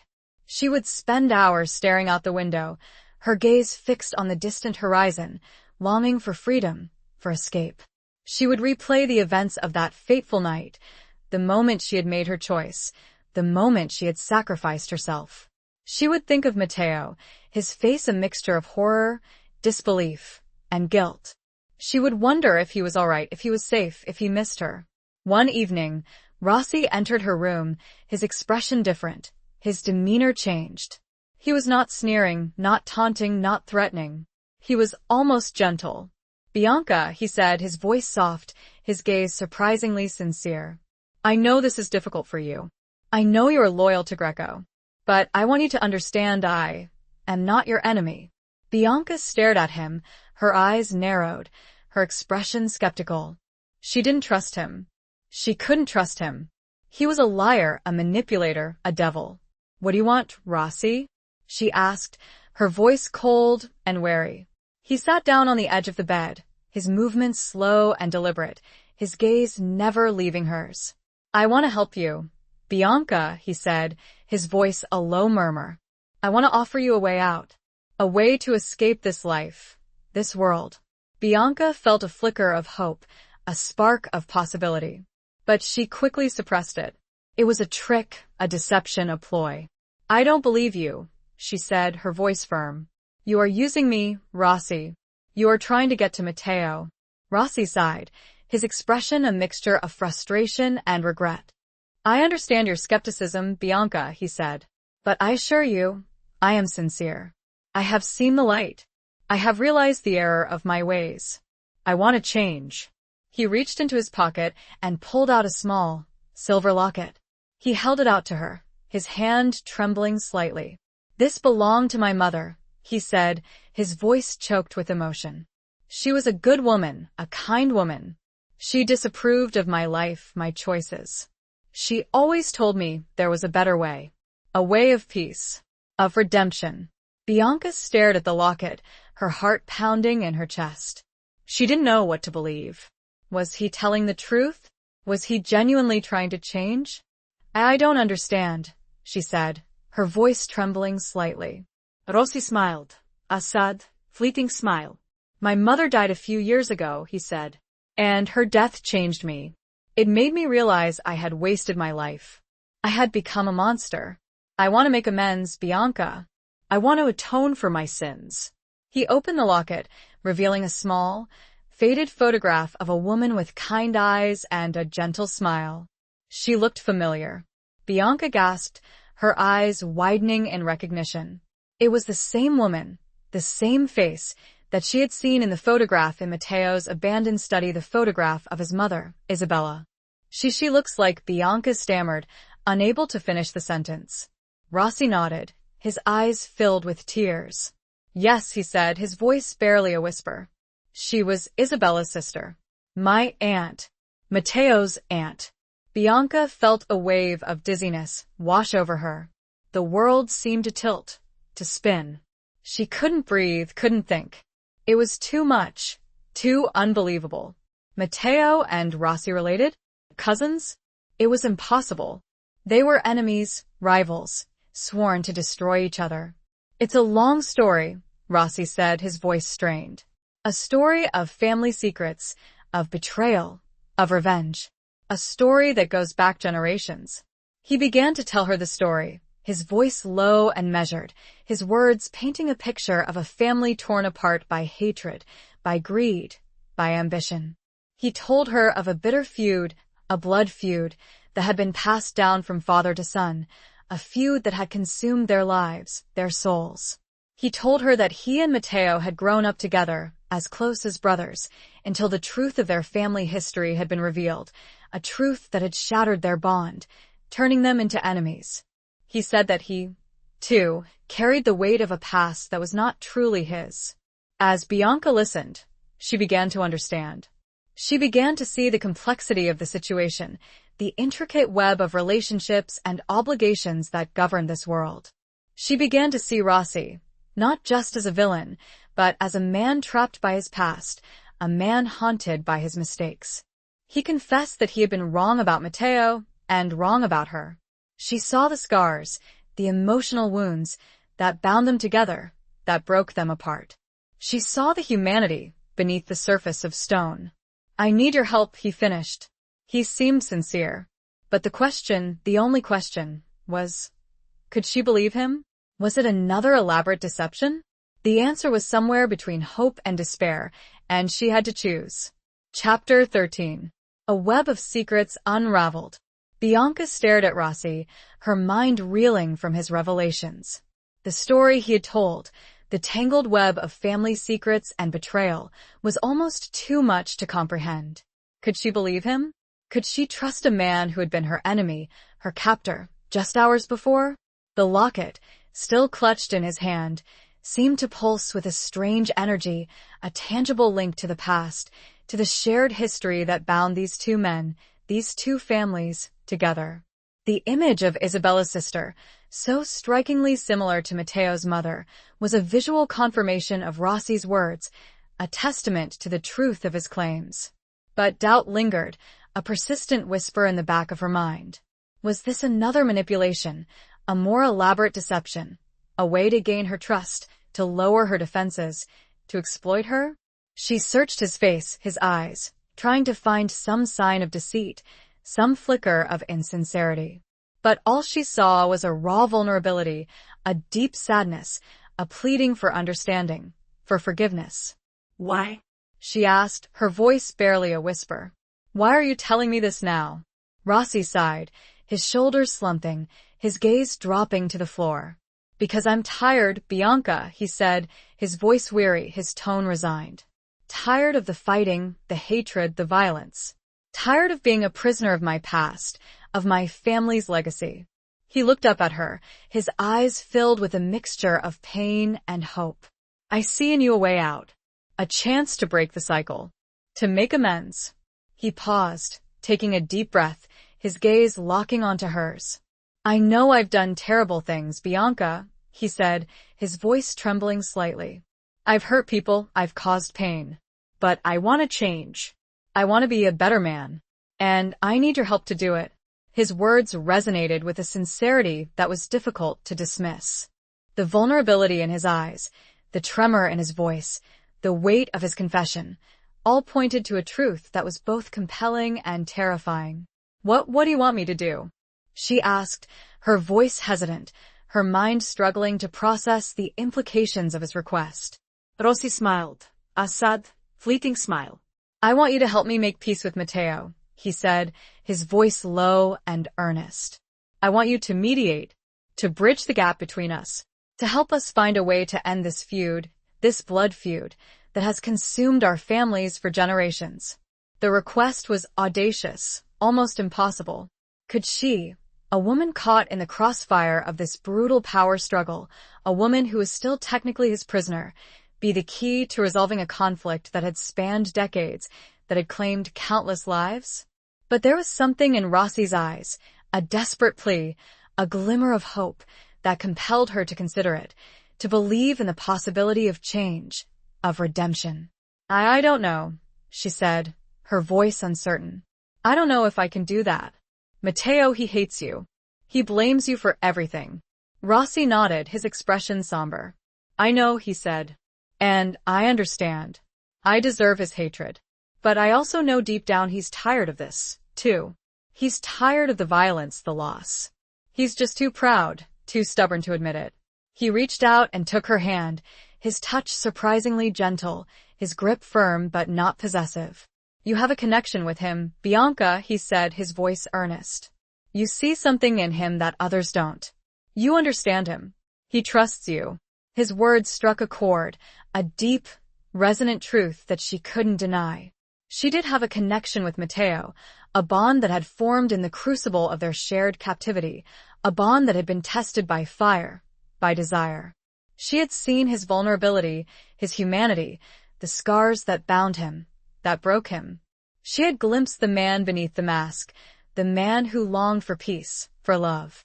I'll try, she said, her voice finally firm, her gaze meeting his. I'll talk to him. I'll see if I can persuade him. Rossi smiled, a genuine smile this time, that reached his eyes. Thank you, Bianca, he said, his voice filled with gratitude. Thank you for believing in me, for giving me a chance. He released her hand, his touch lingering for a moment, a silent acknowledgement of the trust, the hope that had been forged between them. But you must understand, Bianca said, her voice serious. If this is a trick, Rossi, if you are using me, I will make you pay. I will. Rossi held up his hand, silencing her. I understand, he said, his voice firm, and I accept the consequences. I know I have to earn your trust, Bianca. And I will. He stood up, his movements slow and deliberate. I'll make the arrangements, he said. I'll contact Matteo. I'll set up a meeting, a neutral ground, where you can both talk, without fear of violence. He walked towards the door, his back straight, his shoulders squared. He paused at the threshold, turning back to face her. Thank you, Bianca, he said, his voice filled with a newfound hope. For giving me a second chance. He left the room, leaving Bianca alone with her thoughts, her doubts, her hopes. The web of secrets had been unraveled, revealing a truth that was both shocking and liberating. But the path ahead was still uncertain, still dangerous. She had made a choice, a leap of faith, and she could only hope that she had made the right one. She had to find a safe place for this. And only one location surfaced in her mind. A place she'd heard Matteo speak of often. His family's ancestral vineyard, far away from Rome. Chapter 14. The Lioness in the Lion's Denver. The journey to Matteo's ancestral vineyard was shrouded in secrecy and tension. Rossi, true to his word, had arranged the meeting, communicating with Matteo through a series of intermediaries, using coded messages and clandestine phone calls. The location, a remote estate nestled in the rolling hills of Tuscany, was a neutral ground, a place where both men could feel relatively safe. Bianca traveled with Rossi, a strange and unsettling alliance forged by a shared desire for peace, for resolution. The car ride was silent, the atmosphere thick with unspoken anxieties, with hopes and fears. Bianca sat in the back seat, her gaze fixed on the passing landscape, her mind racing, replaying the events of the past few weeks, the twists and turns that had led her to this moment.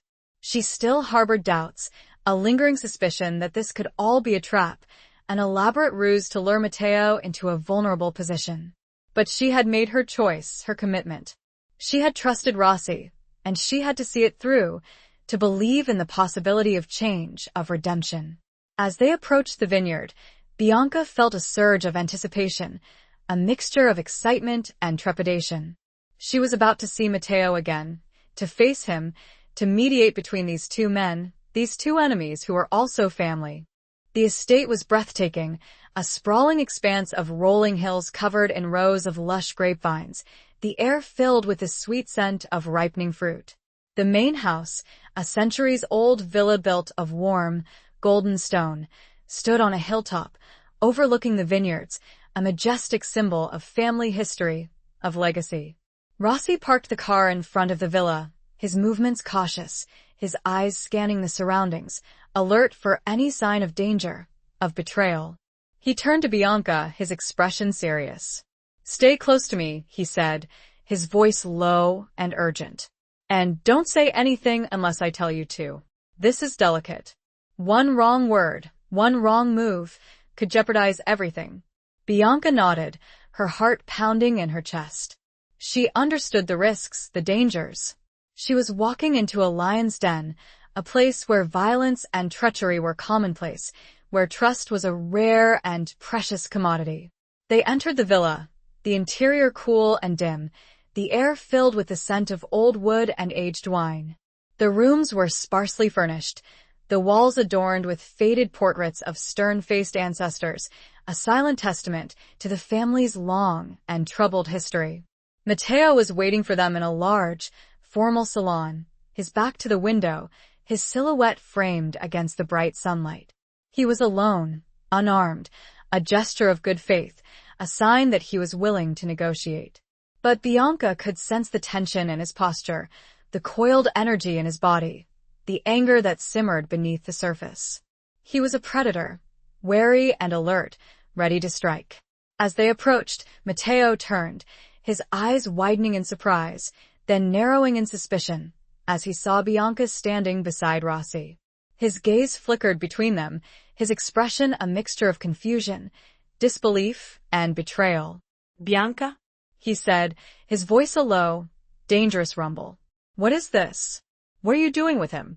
Bianca stepped forward, her chin lifted, her eyes meeting his with a newfound strength. "I'm here to help, Matteo," she said, her voice firm and clear. "To mediate, to find a way to end this." Matteo's gaze hardened, his eyes blazing with fury. "Mediate?" he scoffed. "You've been deceived, Bianca. He's using you. He's playing you." "No, Matteo," Bianca said, her voice unwavering. "I know what I'm doing. Rossi has changed. He wants peace. Just like you do." Matteo laughed, a harsh, mocking sound. "Peace?" he said. "With him? You're naive, Bianca. He's a liar, a manipulator, a murderer." "He's your cousin, Matteo," Bianca said, her voice softening slightly. "He's family. And he's tired of the fighting, the hatred. He wants to make amends."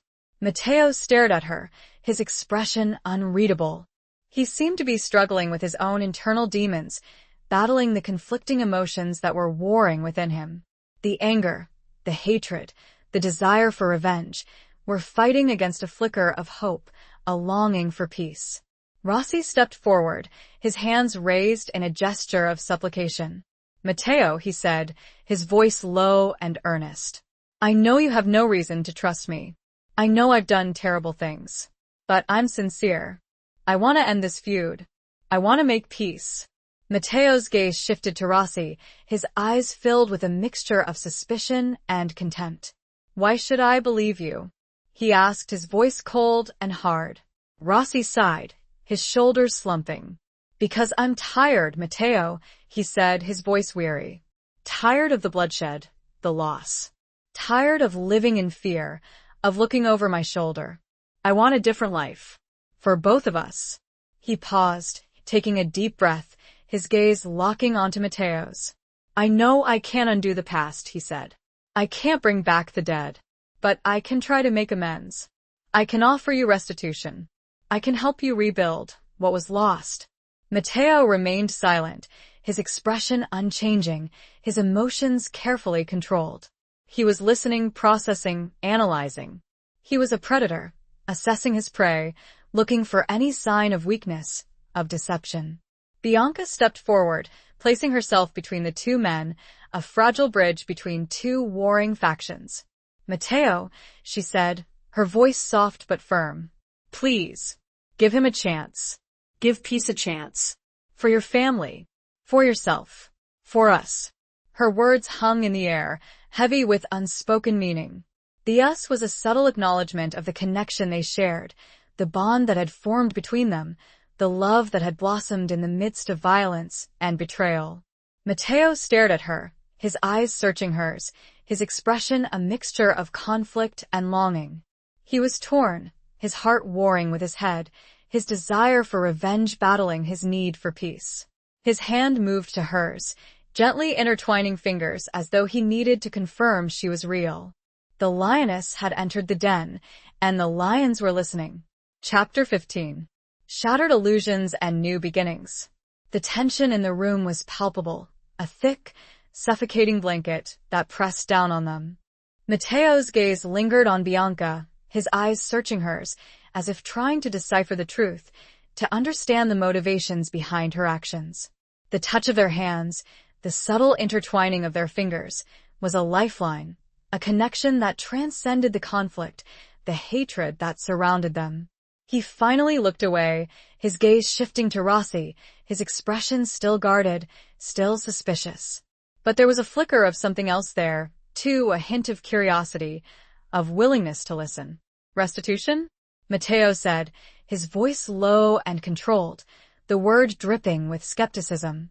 What kind of restitution are you offering, Rossi?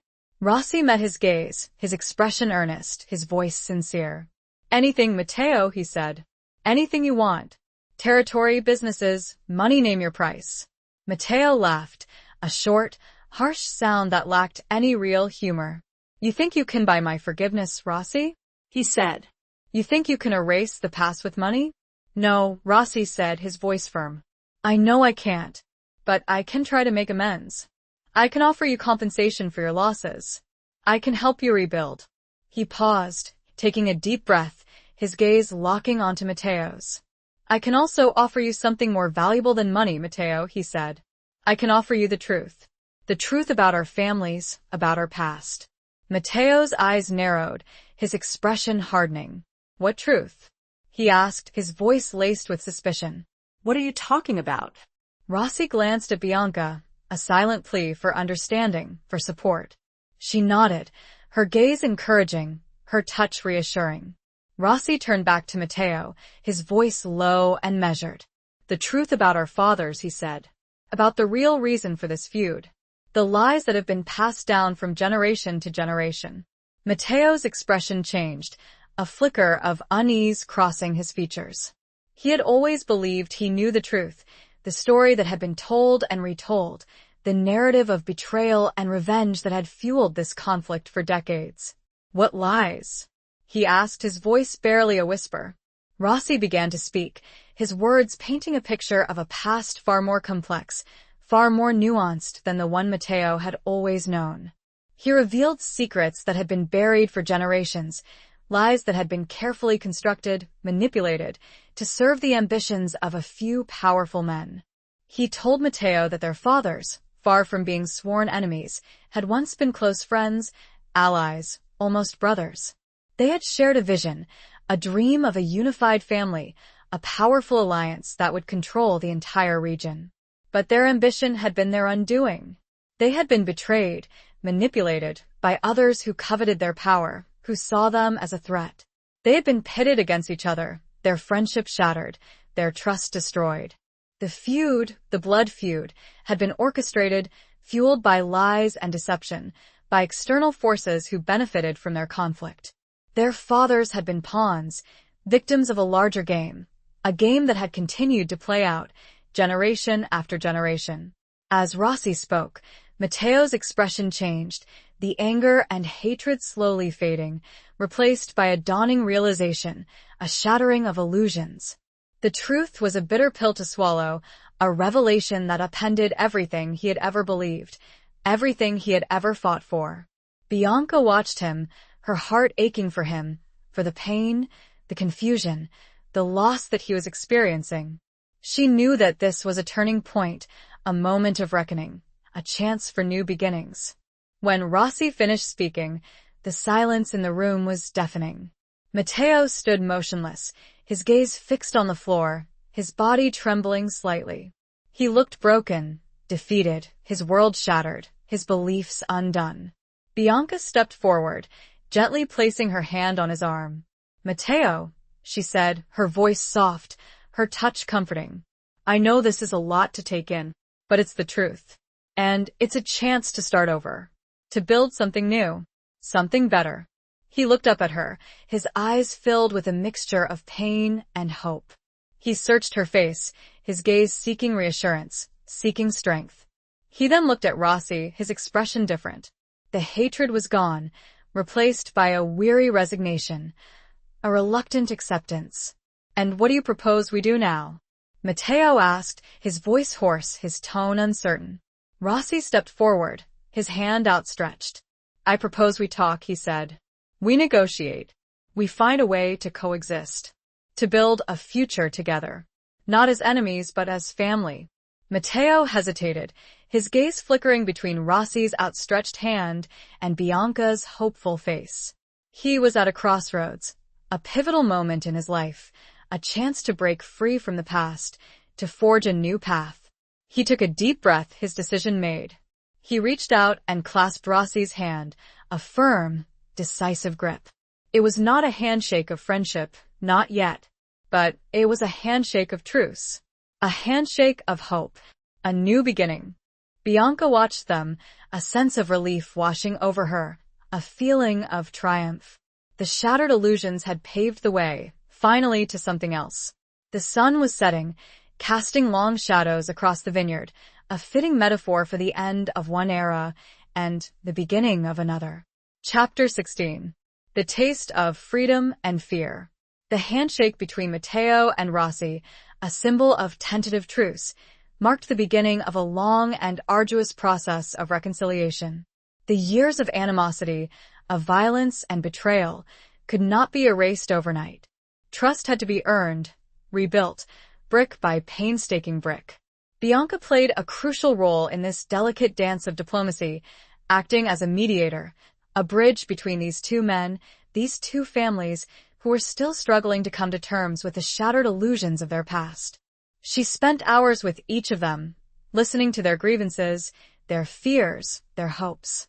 She facilitated conversations, smoothed over disagreements, and gently nudged them towards compromise, towards understanding. The ancestral vineyard became their sanctuary, a neutral ground where they could meet, talk, and slowly, cautiously, begin to rebuild their relationship. They spent days poring over documents, contracts, and family records, unraveling the tangled web of lies and deception that had fueled their feud for so long. They shared meals, stories, and memories, gradually discovering the common ground that had been buried beneath layers of hatred and mistrust. Bianca found herself drawn into their world, their history, their family. She learned about the traditions, the values, the code that governed their lives. She witnessed their struggles, their triumphs, their humanity. And she found herself falling deeper in love with Matteo. The walls he had erected around his heart, the defenses he had built to protect himself from pain, were slowly crumbling. He was revealing his true self to her, his vulnerability, his kindness, his capacity for love. They would spend hours walking through the vineyards, talking, sharing their dreams, their fears, their hopes for the future. They would steal moments of intimacy, a stolen kiss, a lingering touch, a shared gaze that spoke volumes. Their love was a fragile blossom, growing in the shadow of conflict, a testament to the enduring power of the human heart to find connection, to find hope, even in the darkest of times. But the path to peace was not without its obstacles. There were those within both families who resisted the reconciliation, who clung to the old ways, who profited from the conflict. There were whispers of dissent, of betrayal, of plots to undermine the fragile truce. One evening, as Bianca and Matteo were walking through the vineyards, enjoying a rare moment of peace and tranquility, they were ambushed. A group of armed men, their faces hidden by masks, emerged from the shadows, their weapons trained on them. Matteo reacted instantly, pushing Bianca behind him, shielding her with his body. He drew a gun from his waistband, his movements swift and decisive, his eyes scanning the surroundings, assessing the threat. "Who are you?" he demanded, his voice cold and commanding. "What do you want?" The men didn't answer. They opened fire, a hail of bullets ripping through the air, shattering the silence of the evening. Matteo returned fire, his aim precise and deadly. He moved with a practiced grace, a warrior protecting his own, his love. Bianca cowered behind him, her heart pounding in her chest, her fear mixed with a surge of adrenaline, of determination. She would not be a victim. She would not be a bystander. She would fight. She reached for a fallen branch, her hand closing around the rough wood. She stood up, her body tense, her muscles coiled, ready to strike. The fight was short and brutal. Matteo, with his years of experience, his honed instincts, quickly gained the upper hand. He dispatched the attackers one by one, his movements efficient, his aim unwavering. But he was outnumbered. One of the men managed to get close, lunging at him with a knife, his blade glinting in the fading light. Bianca reacted without thinking. She swung the branch, her aim true, striking the man's arm with a sickening thud. He cried out in pain, dropping the knife, his attack thwarted. Matteo seized the opportunity, disarming the man, subduing him with a swift, decisive blow. The remaining attackers, seeing their comrades defeated, retreated, disappearing back into the shadows. Their mission failed. The silence returned, broken only by the sound of Matteo's ragged breathing and the pounding of Bianca's heart. He turned to her, his eyes filled with a mixture of concern and admiration. "Are you all right?" he asked, his voice hoarse. Bianca nodded, her body trembling, her hands still clutching the branch. "Yes," she said, her voice barely a whisper. "I'm fine." He reached out and gently took the branch from her hand, his fingers brushing against hers. He examined her face, his gaze searching, his touch tender. "You saved my life, Bianca," he said, his voice filled with emotion. "And you saved mine," she replied, her voice equally soft. He pulled her close, his arms wrapping around her, holding her tight. She buried her face in his chest, her body shaking with the aftermath of the adrenaline, of the fear. He held her, his presence a source of comfort, of strength. He kissed her hair, his lips lingering on her skin, his breath warm on her neck. "I love you, Bianca," he whispered, his voice raw with emotion. "I love you more than anything." Bianca lifted her head, her eyes meeting his, her heart overflowing with love. "And I love you, Matteo," she said, her voice unwavering. They stood there, embraced in the fading light, surrounded by the beauty of the vineyard, their love a beacon of hope, a testament to the enduring power of the human spirit to overcome adversity, to find peace, to find love, even in the face of fear, of danger. The taste of freedom, mingled with the lingering fear, was a potent combination. And they knew, with a certainty that defied logic, that they would face whatever came next together. Chapter 17. Blood Ties and Broken Vows. The attack at the vineyard shattered the illusion of safety, a stark reminder that the path to peace was fraught with danger. The fragile truce between Matteo and Rossi was threatened, the whispers of dissent growing louder, the forces of opposition stronger. Matteo, shaken by the near-death experience, became even more protective of Bianca, his concern bordering on obsession. He insisted on having guards accompany her at all times, his eyes constantly scanning the surroundings, alert for any sign of threat, of betrayal. Bianca understood his fears, his anxieties. She had seen the violence firsthand, the ruthlessness of those who opposed the reconciliation. But she also felt suffocated by his protectiveness, her freedom curtailed, her independence challenged. She tried to reason with him, to persuade him to loosen his grip, to trust her. But he was adamant, his fear overriding his reason, his love possessive.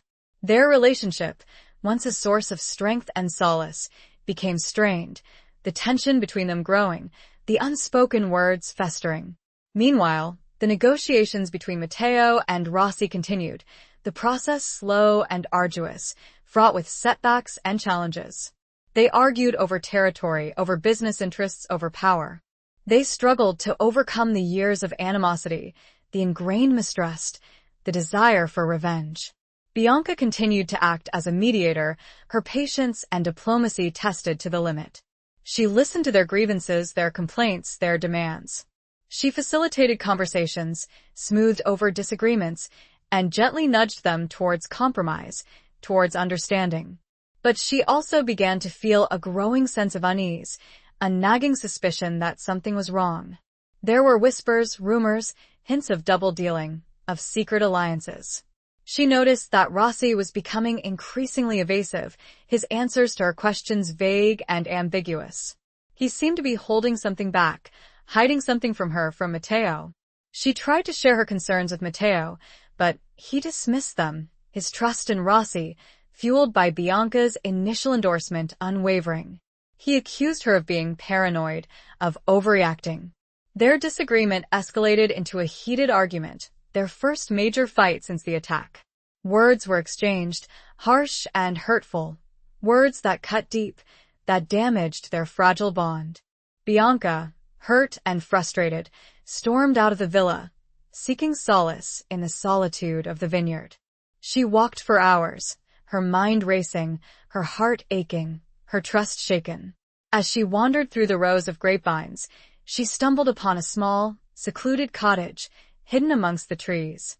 The door was unlocked, and curiosity piqued, she entered. The interior was dusty and neglected, the air thick with the scent of old wood and decay. It was clear that the cottage hadn't been used in years. But there were signs of recent activity, a half-empty bottle of wine, a discarded cigarette butt, a crumpled piece of paper. Bianca picked up the paper, her hands trembling slightly. It was a handwritten note, and signed, but the message was clear, chilling. It was a plan, a detailed plan, to assassinate Matteo. And the author of the note was Rossi. Bianca's heart leaped into her throat, her blood running cold. She had been betrayed. Rossi had been playing her, using her all along. His supposed desire for peace, his reconciliation with Matteo, had been a sham, a deception. She felt a wave of nausea wash over her, a mixture of anger, fear, and guilt.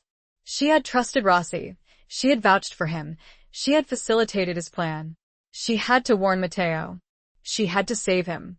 She raced back to the villa, her mind racing, her heart pounding in her chest. She burst into the main salon, where Matteo and Rossi were meeting, their voices raised in what seemed like another heated discussion. "Matteo!" she cried, her voice desperate, her eyes wide with fear.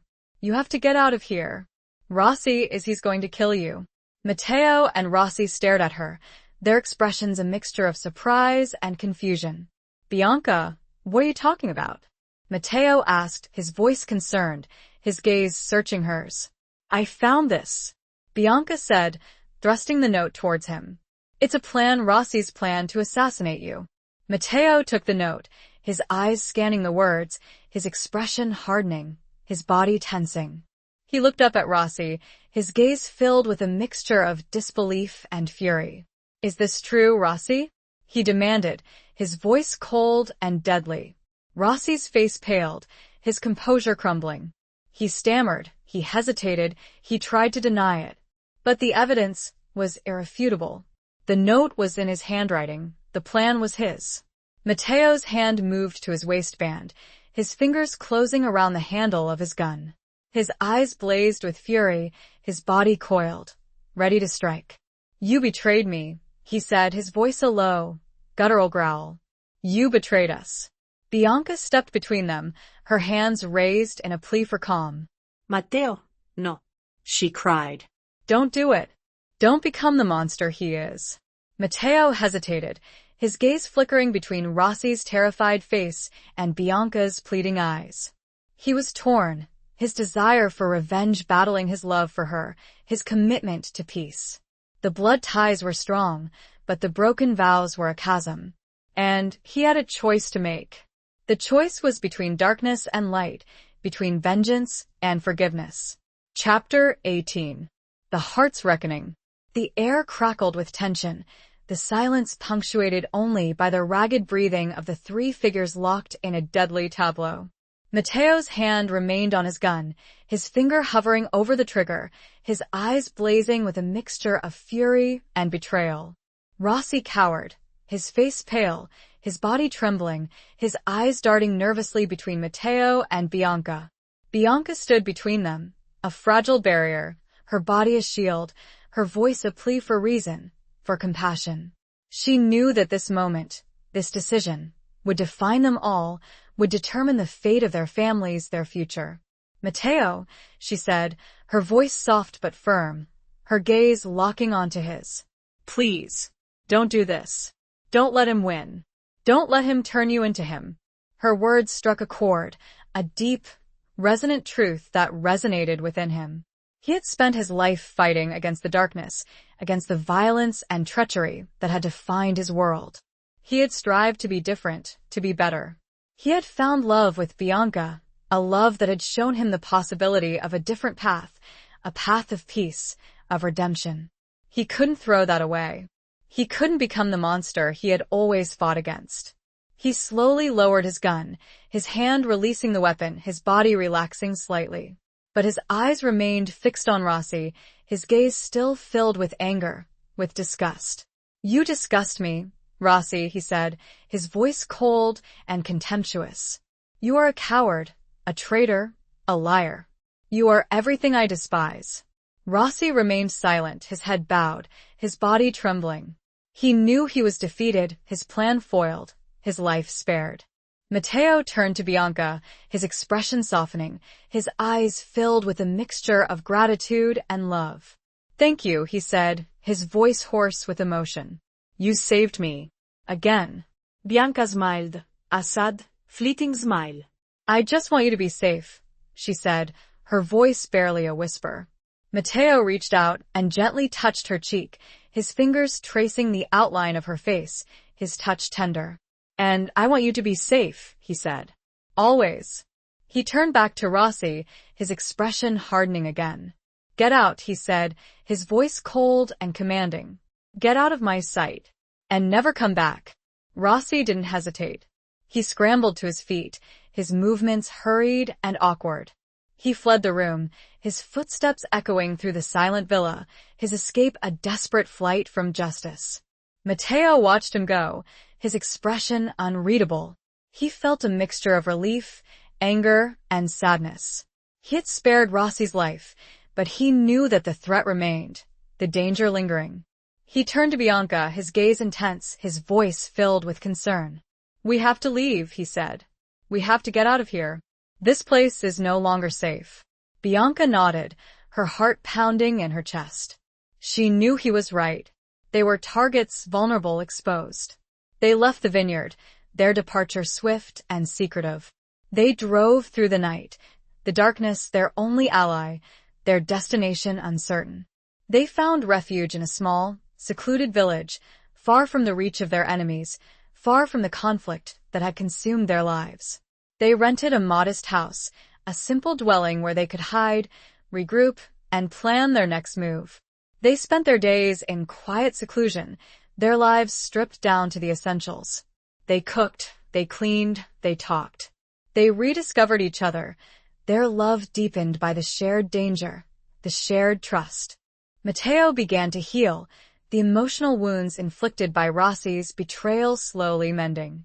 He found solace in Bianca's presence, her love, her strength.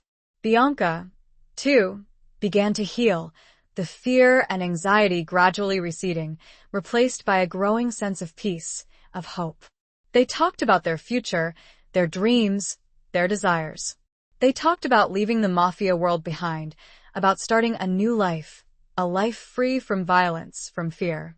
They made love, their passion a fierce affirmation of life, of love, a defiant act against the darkness that surrounded them. One evening, as they sat on the porch of their small house, watching the sunset paint the sky in vibrant hues of orange and purple, Matteo turned to Bianca, his expression serious, his eyes filled with love. "Bianca," he said, his voice soft but firm, "will you marry me?" Bianca's heart leaped with joy, her eyes filling with tears. She had longed for this moment, this promise, this commitment. "Yes, Matteo," she said, her voice unwavering. "Yes, I will." He took her hand, his fingers intertwining with hers, his touch tender. He brought her hand to his lips, kissing it gently, his gaze locking onto hers. "I love you, Bianca," he said, his voice filled with emotion. "And I will spend the rest of my life making you happy." Bianca smiled, her heart overflowing with love. "And I love you, Matteo," she said. "And I will spend the rest of my life by your side." They embraced, their bodies close, their hearts beating as one. The heart's reckoning had been made, and love had triumphed. But they also knew this serenity was temporary. They had a reckoning coming and debts to settle. And the reckoning was coming. Soon. Chapter 19. Trials of Fire and Forgiveness. The peace of their secluded hideaway was a fragile illusion, a temporary respite from the storm that still raged around them. Matteo knew that they couldn't hide forever, that they had to confront their enemies, to settle the score. Rossi was still out there, a threat lurking in the shadows, plotting his revenge, his return. He began to make plans, reaching out to his loyal allies, gathering intelligence, preparing for war. He was determined to protect Bianca, to secure their future, to eliminate the threat that Rossi posed. Bianca understood his need for action, his desire for retribution. But she also feared for him, for their love, for their future. She pleaded with him to find another way, a way that didn't involve violence, a way that didn't risk his life. But Matteo was adamant. He had made a vow, a promise to protect her, and he would not break it. He would not rest until Rossi was neutralized. Their disagreement created a tension between them, a subtle rift that threatened to undermine their newfound happiness, their fragile peace. One day, Matteo received a message, a summons from the Commission, the ruling council of the Sicilian Mafia. They had learned of the conflict between Matteo and Rossi, of the attempted assassination, of Bianca's involvement. They demanded that Matteo and Rossi appear before them, to present their case, to answer for their actions. It was a trial, a judgment, a reckoning. Matteo knew that this was a dangerous game, a trap, perhaps. The Commission was a notoriously corrupt and unpredictable body, influenced by powerful families, by rivalries and vendettas. But he also knew that he had no choice. He had to comply, to face his accusers, to defend himself, to protect Bianca. He told Bianca about the summons, his voice grave, his expression worried. He knew that she would be opposed, that she would fear for his safety, for their future. "I have to go, Bianca," he said, his voice firm but gentle. "I have to face them. I have to end this." Bianca's eyes filled with tears, her heart pounding with fear. "No, Matteo," she pleaded. "Don't go. It's a trap. They'll kill you." Matteo took her hands, his fingers intertwining with hers, his touch reassuring. "I have to, Cara," he said. "I have no choice. But I will be careful. I will survive. I promise you." He kissed her, a long, passionate kiss that spoke of love, of farewell, of hope.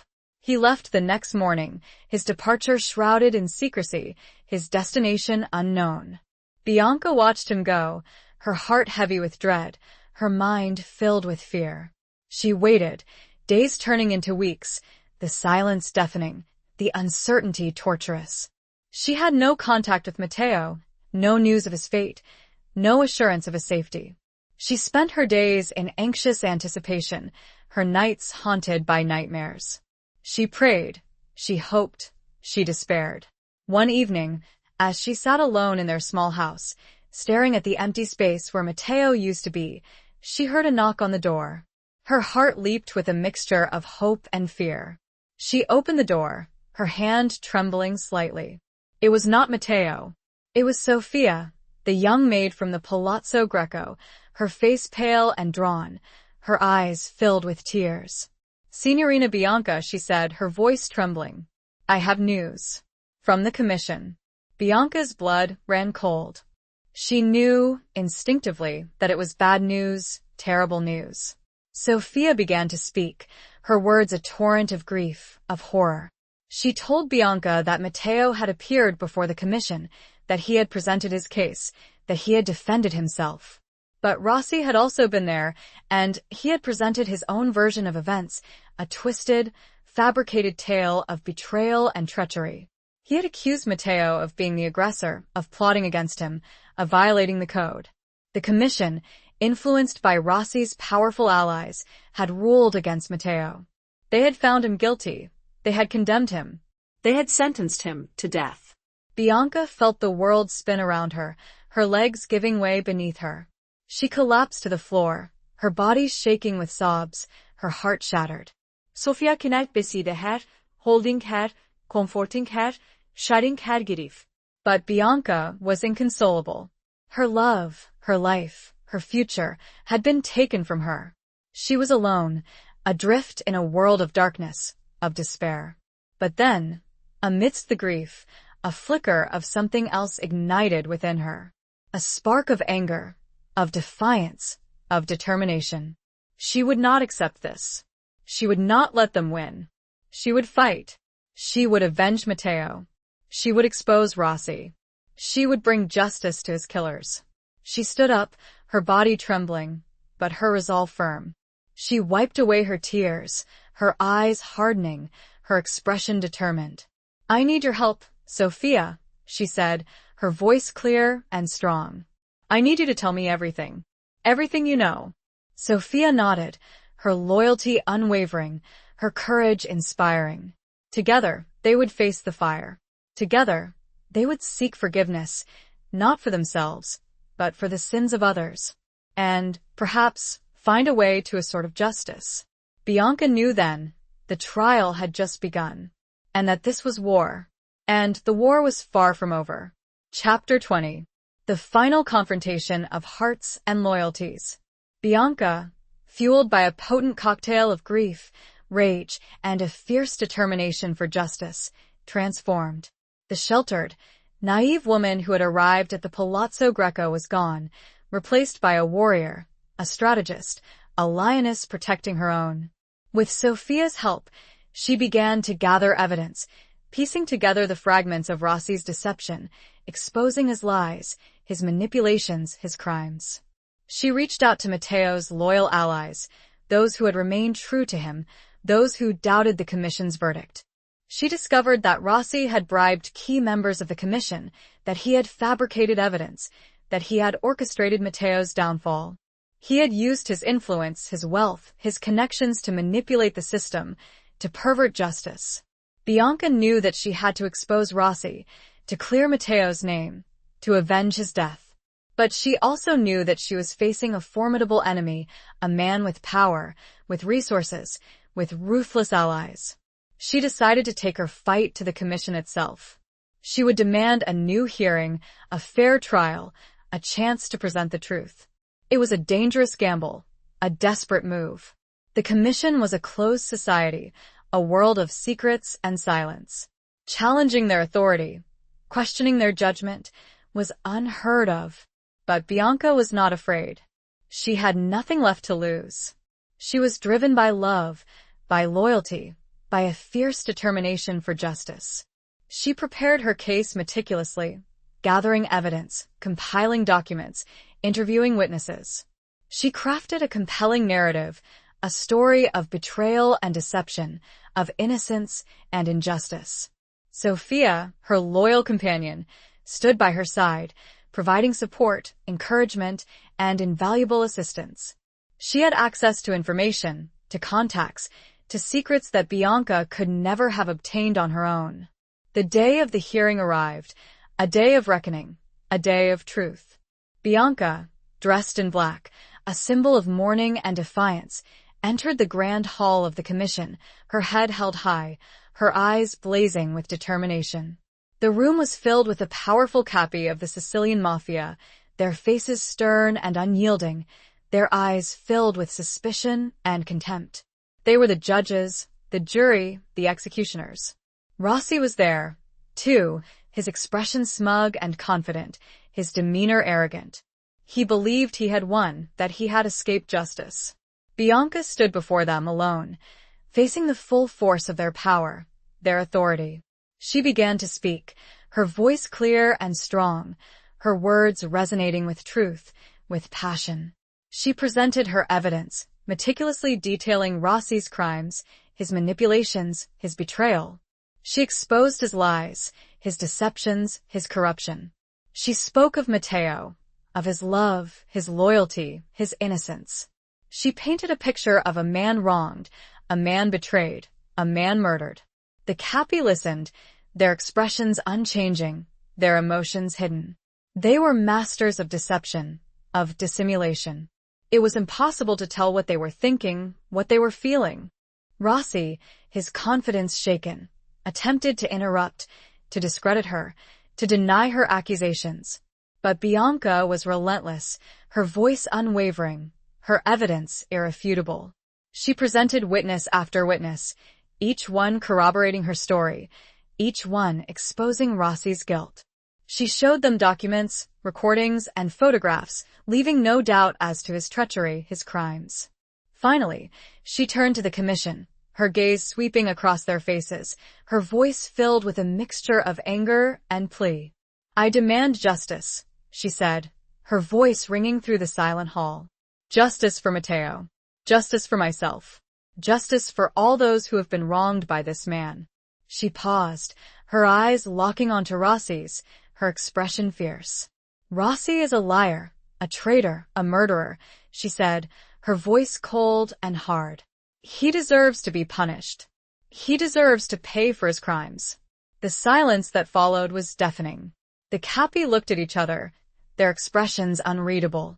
The fate of Rossi, the fate of justice, hung in the balance.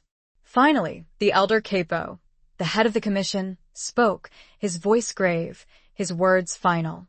"We have heard the evidence," he said. "We have listened to the testimony. We have deliberated." He paused, his gaze sweeping across the room, his eyes finally settling on Rossi. "Angelo Rossi," he said, his voice cold and commanding. "You have been found guilty. Guilty of treachery, of deceit, of murder. You have violated the code. You have betrayed your family. You have disgraced yourself." Rossi paled, his body trembling, his eyes wide with fear. He knew what was coming. He knew his fate. "Your sentence," the elder capo continued, his voice unwavering, "is death." A collective gasp echoed through the hall. Rossi collapsed to his knees, his body shaking with sobs, his pleas for mercy ignored. Bianca watched him, her expression unyielding. She felt no pity, no remorse, no satisfaction. Only a profound sadness, a sense of loss. Justice had been served, but it had come at a terrible price. Matteo was gone, his life stolen, his love lost. The commission had made the call. The execution was swift, brutal. The final confrontation was not a battle of weapons, but a battle of hearts and loyalties. And in the end, love, truth, and courage had triumphed. But as Bianca knew, the war had been won at an impossible cost. And her life, while changed forever, would have to find a way to start again. Epilogue. The years that followed were a tapestry woven with threads of grief, healing, and a quiet, enduring strength. Bianca left Sicily, leaving behind the world of violence and betrayal, the world that had taken Matteo from her. She returned to Rome, to the remnants of her former life, a life that now felt distant, unreal, like a faded photograph from a forgotten past. She sold the Vitali estate, the grand palazzo that had once been her home, a symbol of a lost empire, a broken dream. She used the money to start a new life, a life dedicated to helping others, to making a difference. She founded a charity, an organization dedicated to supporting the victims of organized crime, to helping families escape the cycle of violence, to building a better future. She poured her heart and soul into her work, finding solace in service, in making a positive impact on the world. She never forgot Matteo. His memory was a constant presence in her life, a guiding light, a source of inspiration. She carried his love with her, a treasure buried deep within her heart, a flame that would never be extinguished. She visited his grave often, a simple, unassuming plot in a quiet cemetery overlooking the sea. She would bring him flowers, she would talk to him, she would share her life with him. She never remarried. She had loved Matteo with all her heart, with all her soul, and that love was eternal. She found companionship in her friends, in her work, in her memories. She found peace. Not the easy, carefree peace of a life untouched by sorrow, but the hard-won peace of a soul that had faced darkness, that had endured loss, that had found strength in adversity. One spring morning, many years after Matteo's death, Bianca found herself walking through the streets of Rome, the city bathed in the warm glow of the rising sun. She was on her way to a meeting with a young woman who had reached out to her charity, seeking help, seeking escape. As she walked, she passed a small, unassuming church, its doors open, inviting her in. She paused, drawn by an unseen force, a whisper of memory. She entered the church, the interior cool and dim, the air filled with the scent of incense and old stone. The silence was profound, broken only by the distant sounds of the city, the murmur of prayers. She sat in a pew, her gaze drawn to the altar, to the crucifix that hung above it, a symbol of sacrifice, of love, of redemption. She closed her eyes, her mind drifting back in time, to the day she had first met Matteo, to the moment she had fallen in love with him. She remembered his smile, his touch, his voice. She felt his presence, a warmth that enveloped her, a comforting embrace. She knew that he was with her, always, in her heart, in her soul. She opened her eyes, her gaze lifting to the crucifix, to the figure of Christ, his arms outstretched in a gesture of forgiveness, of love. She understood. She understood the meaning of sacrifice, of redemption, of eternal love. She smiled, a sad, fleeting smile, but a smile filled with peace, with acceptance, with hope. She stood up, her body renewed, her spirit strong. She left the church, stepping back into the sunlight, ready to face the day, ready to continue her life, a life dedicated to love, to service, to making a difference. She would carry Matteo's flame forward, a legacy of a love story that had transcended the darkness. And in a life fully lived, there was finally peace. The world moved on, and she with it, carrying always that lost piece of her soul, knowing that in the deepest places, love endures. Always. The end.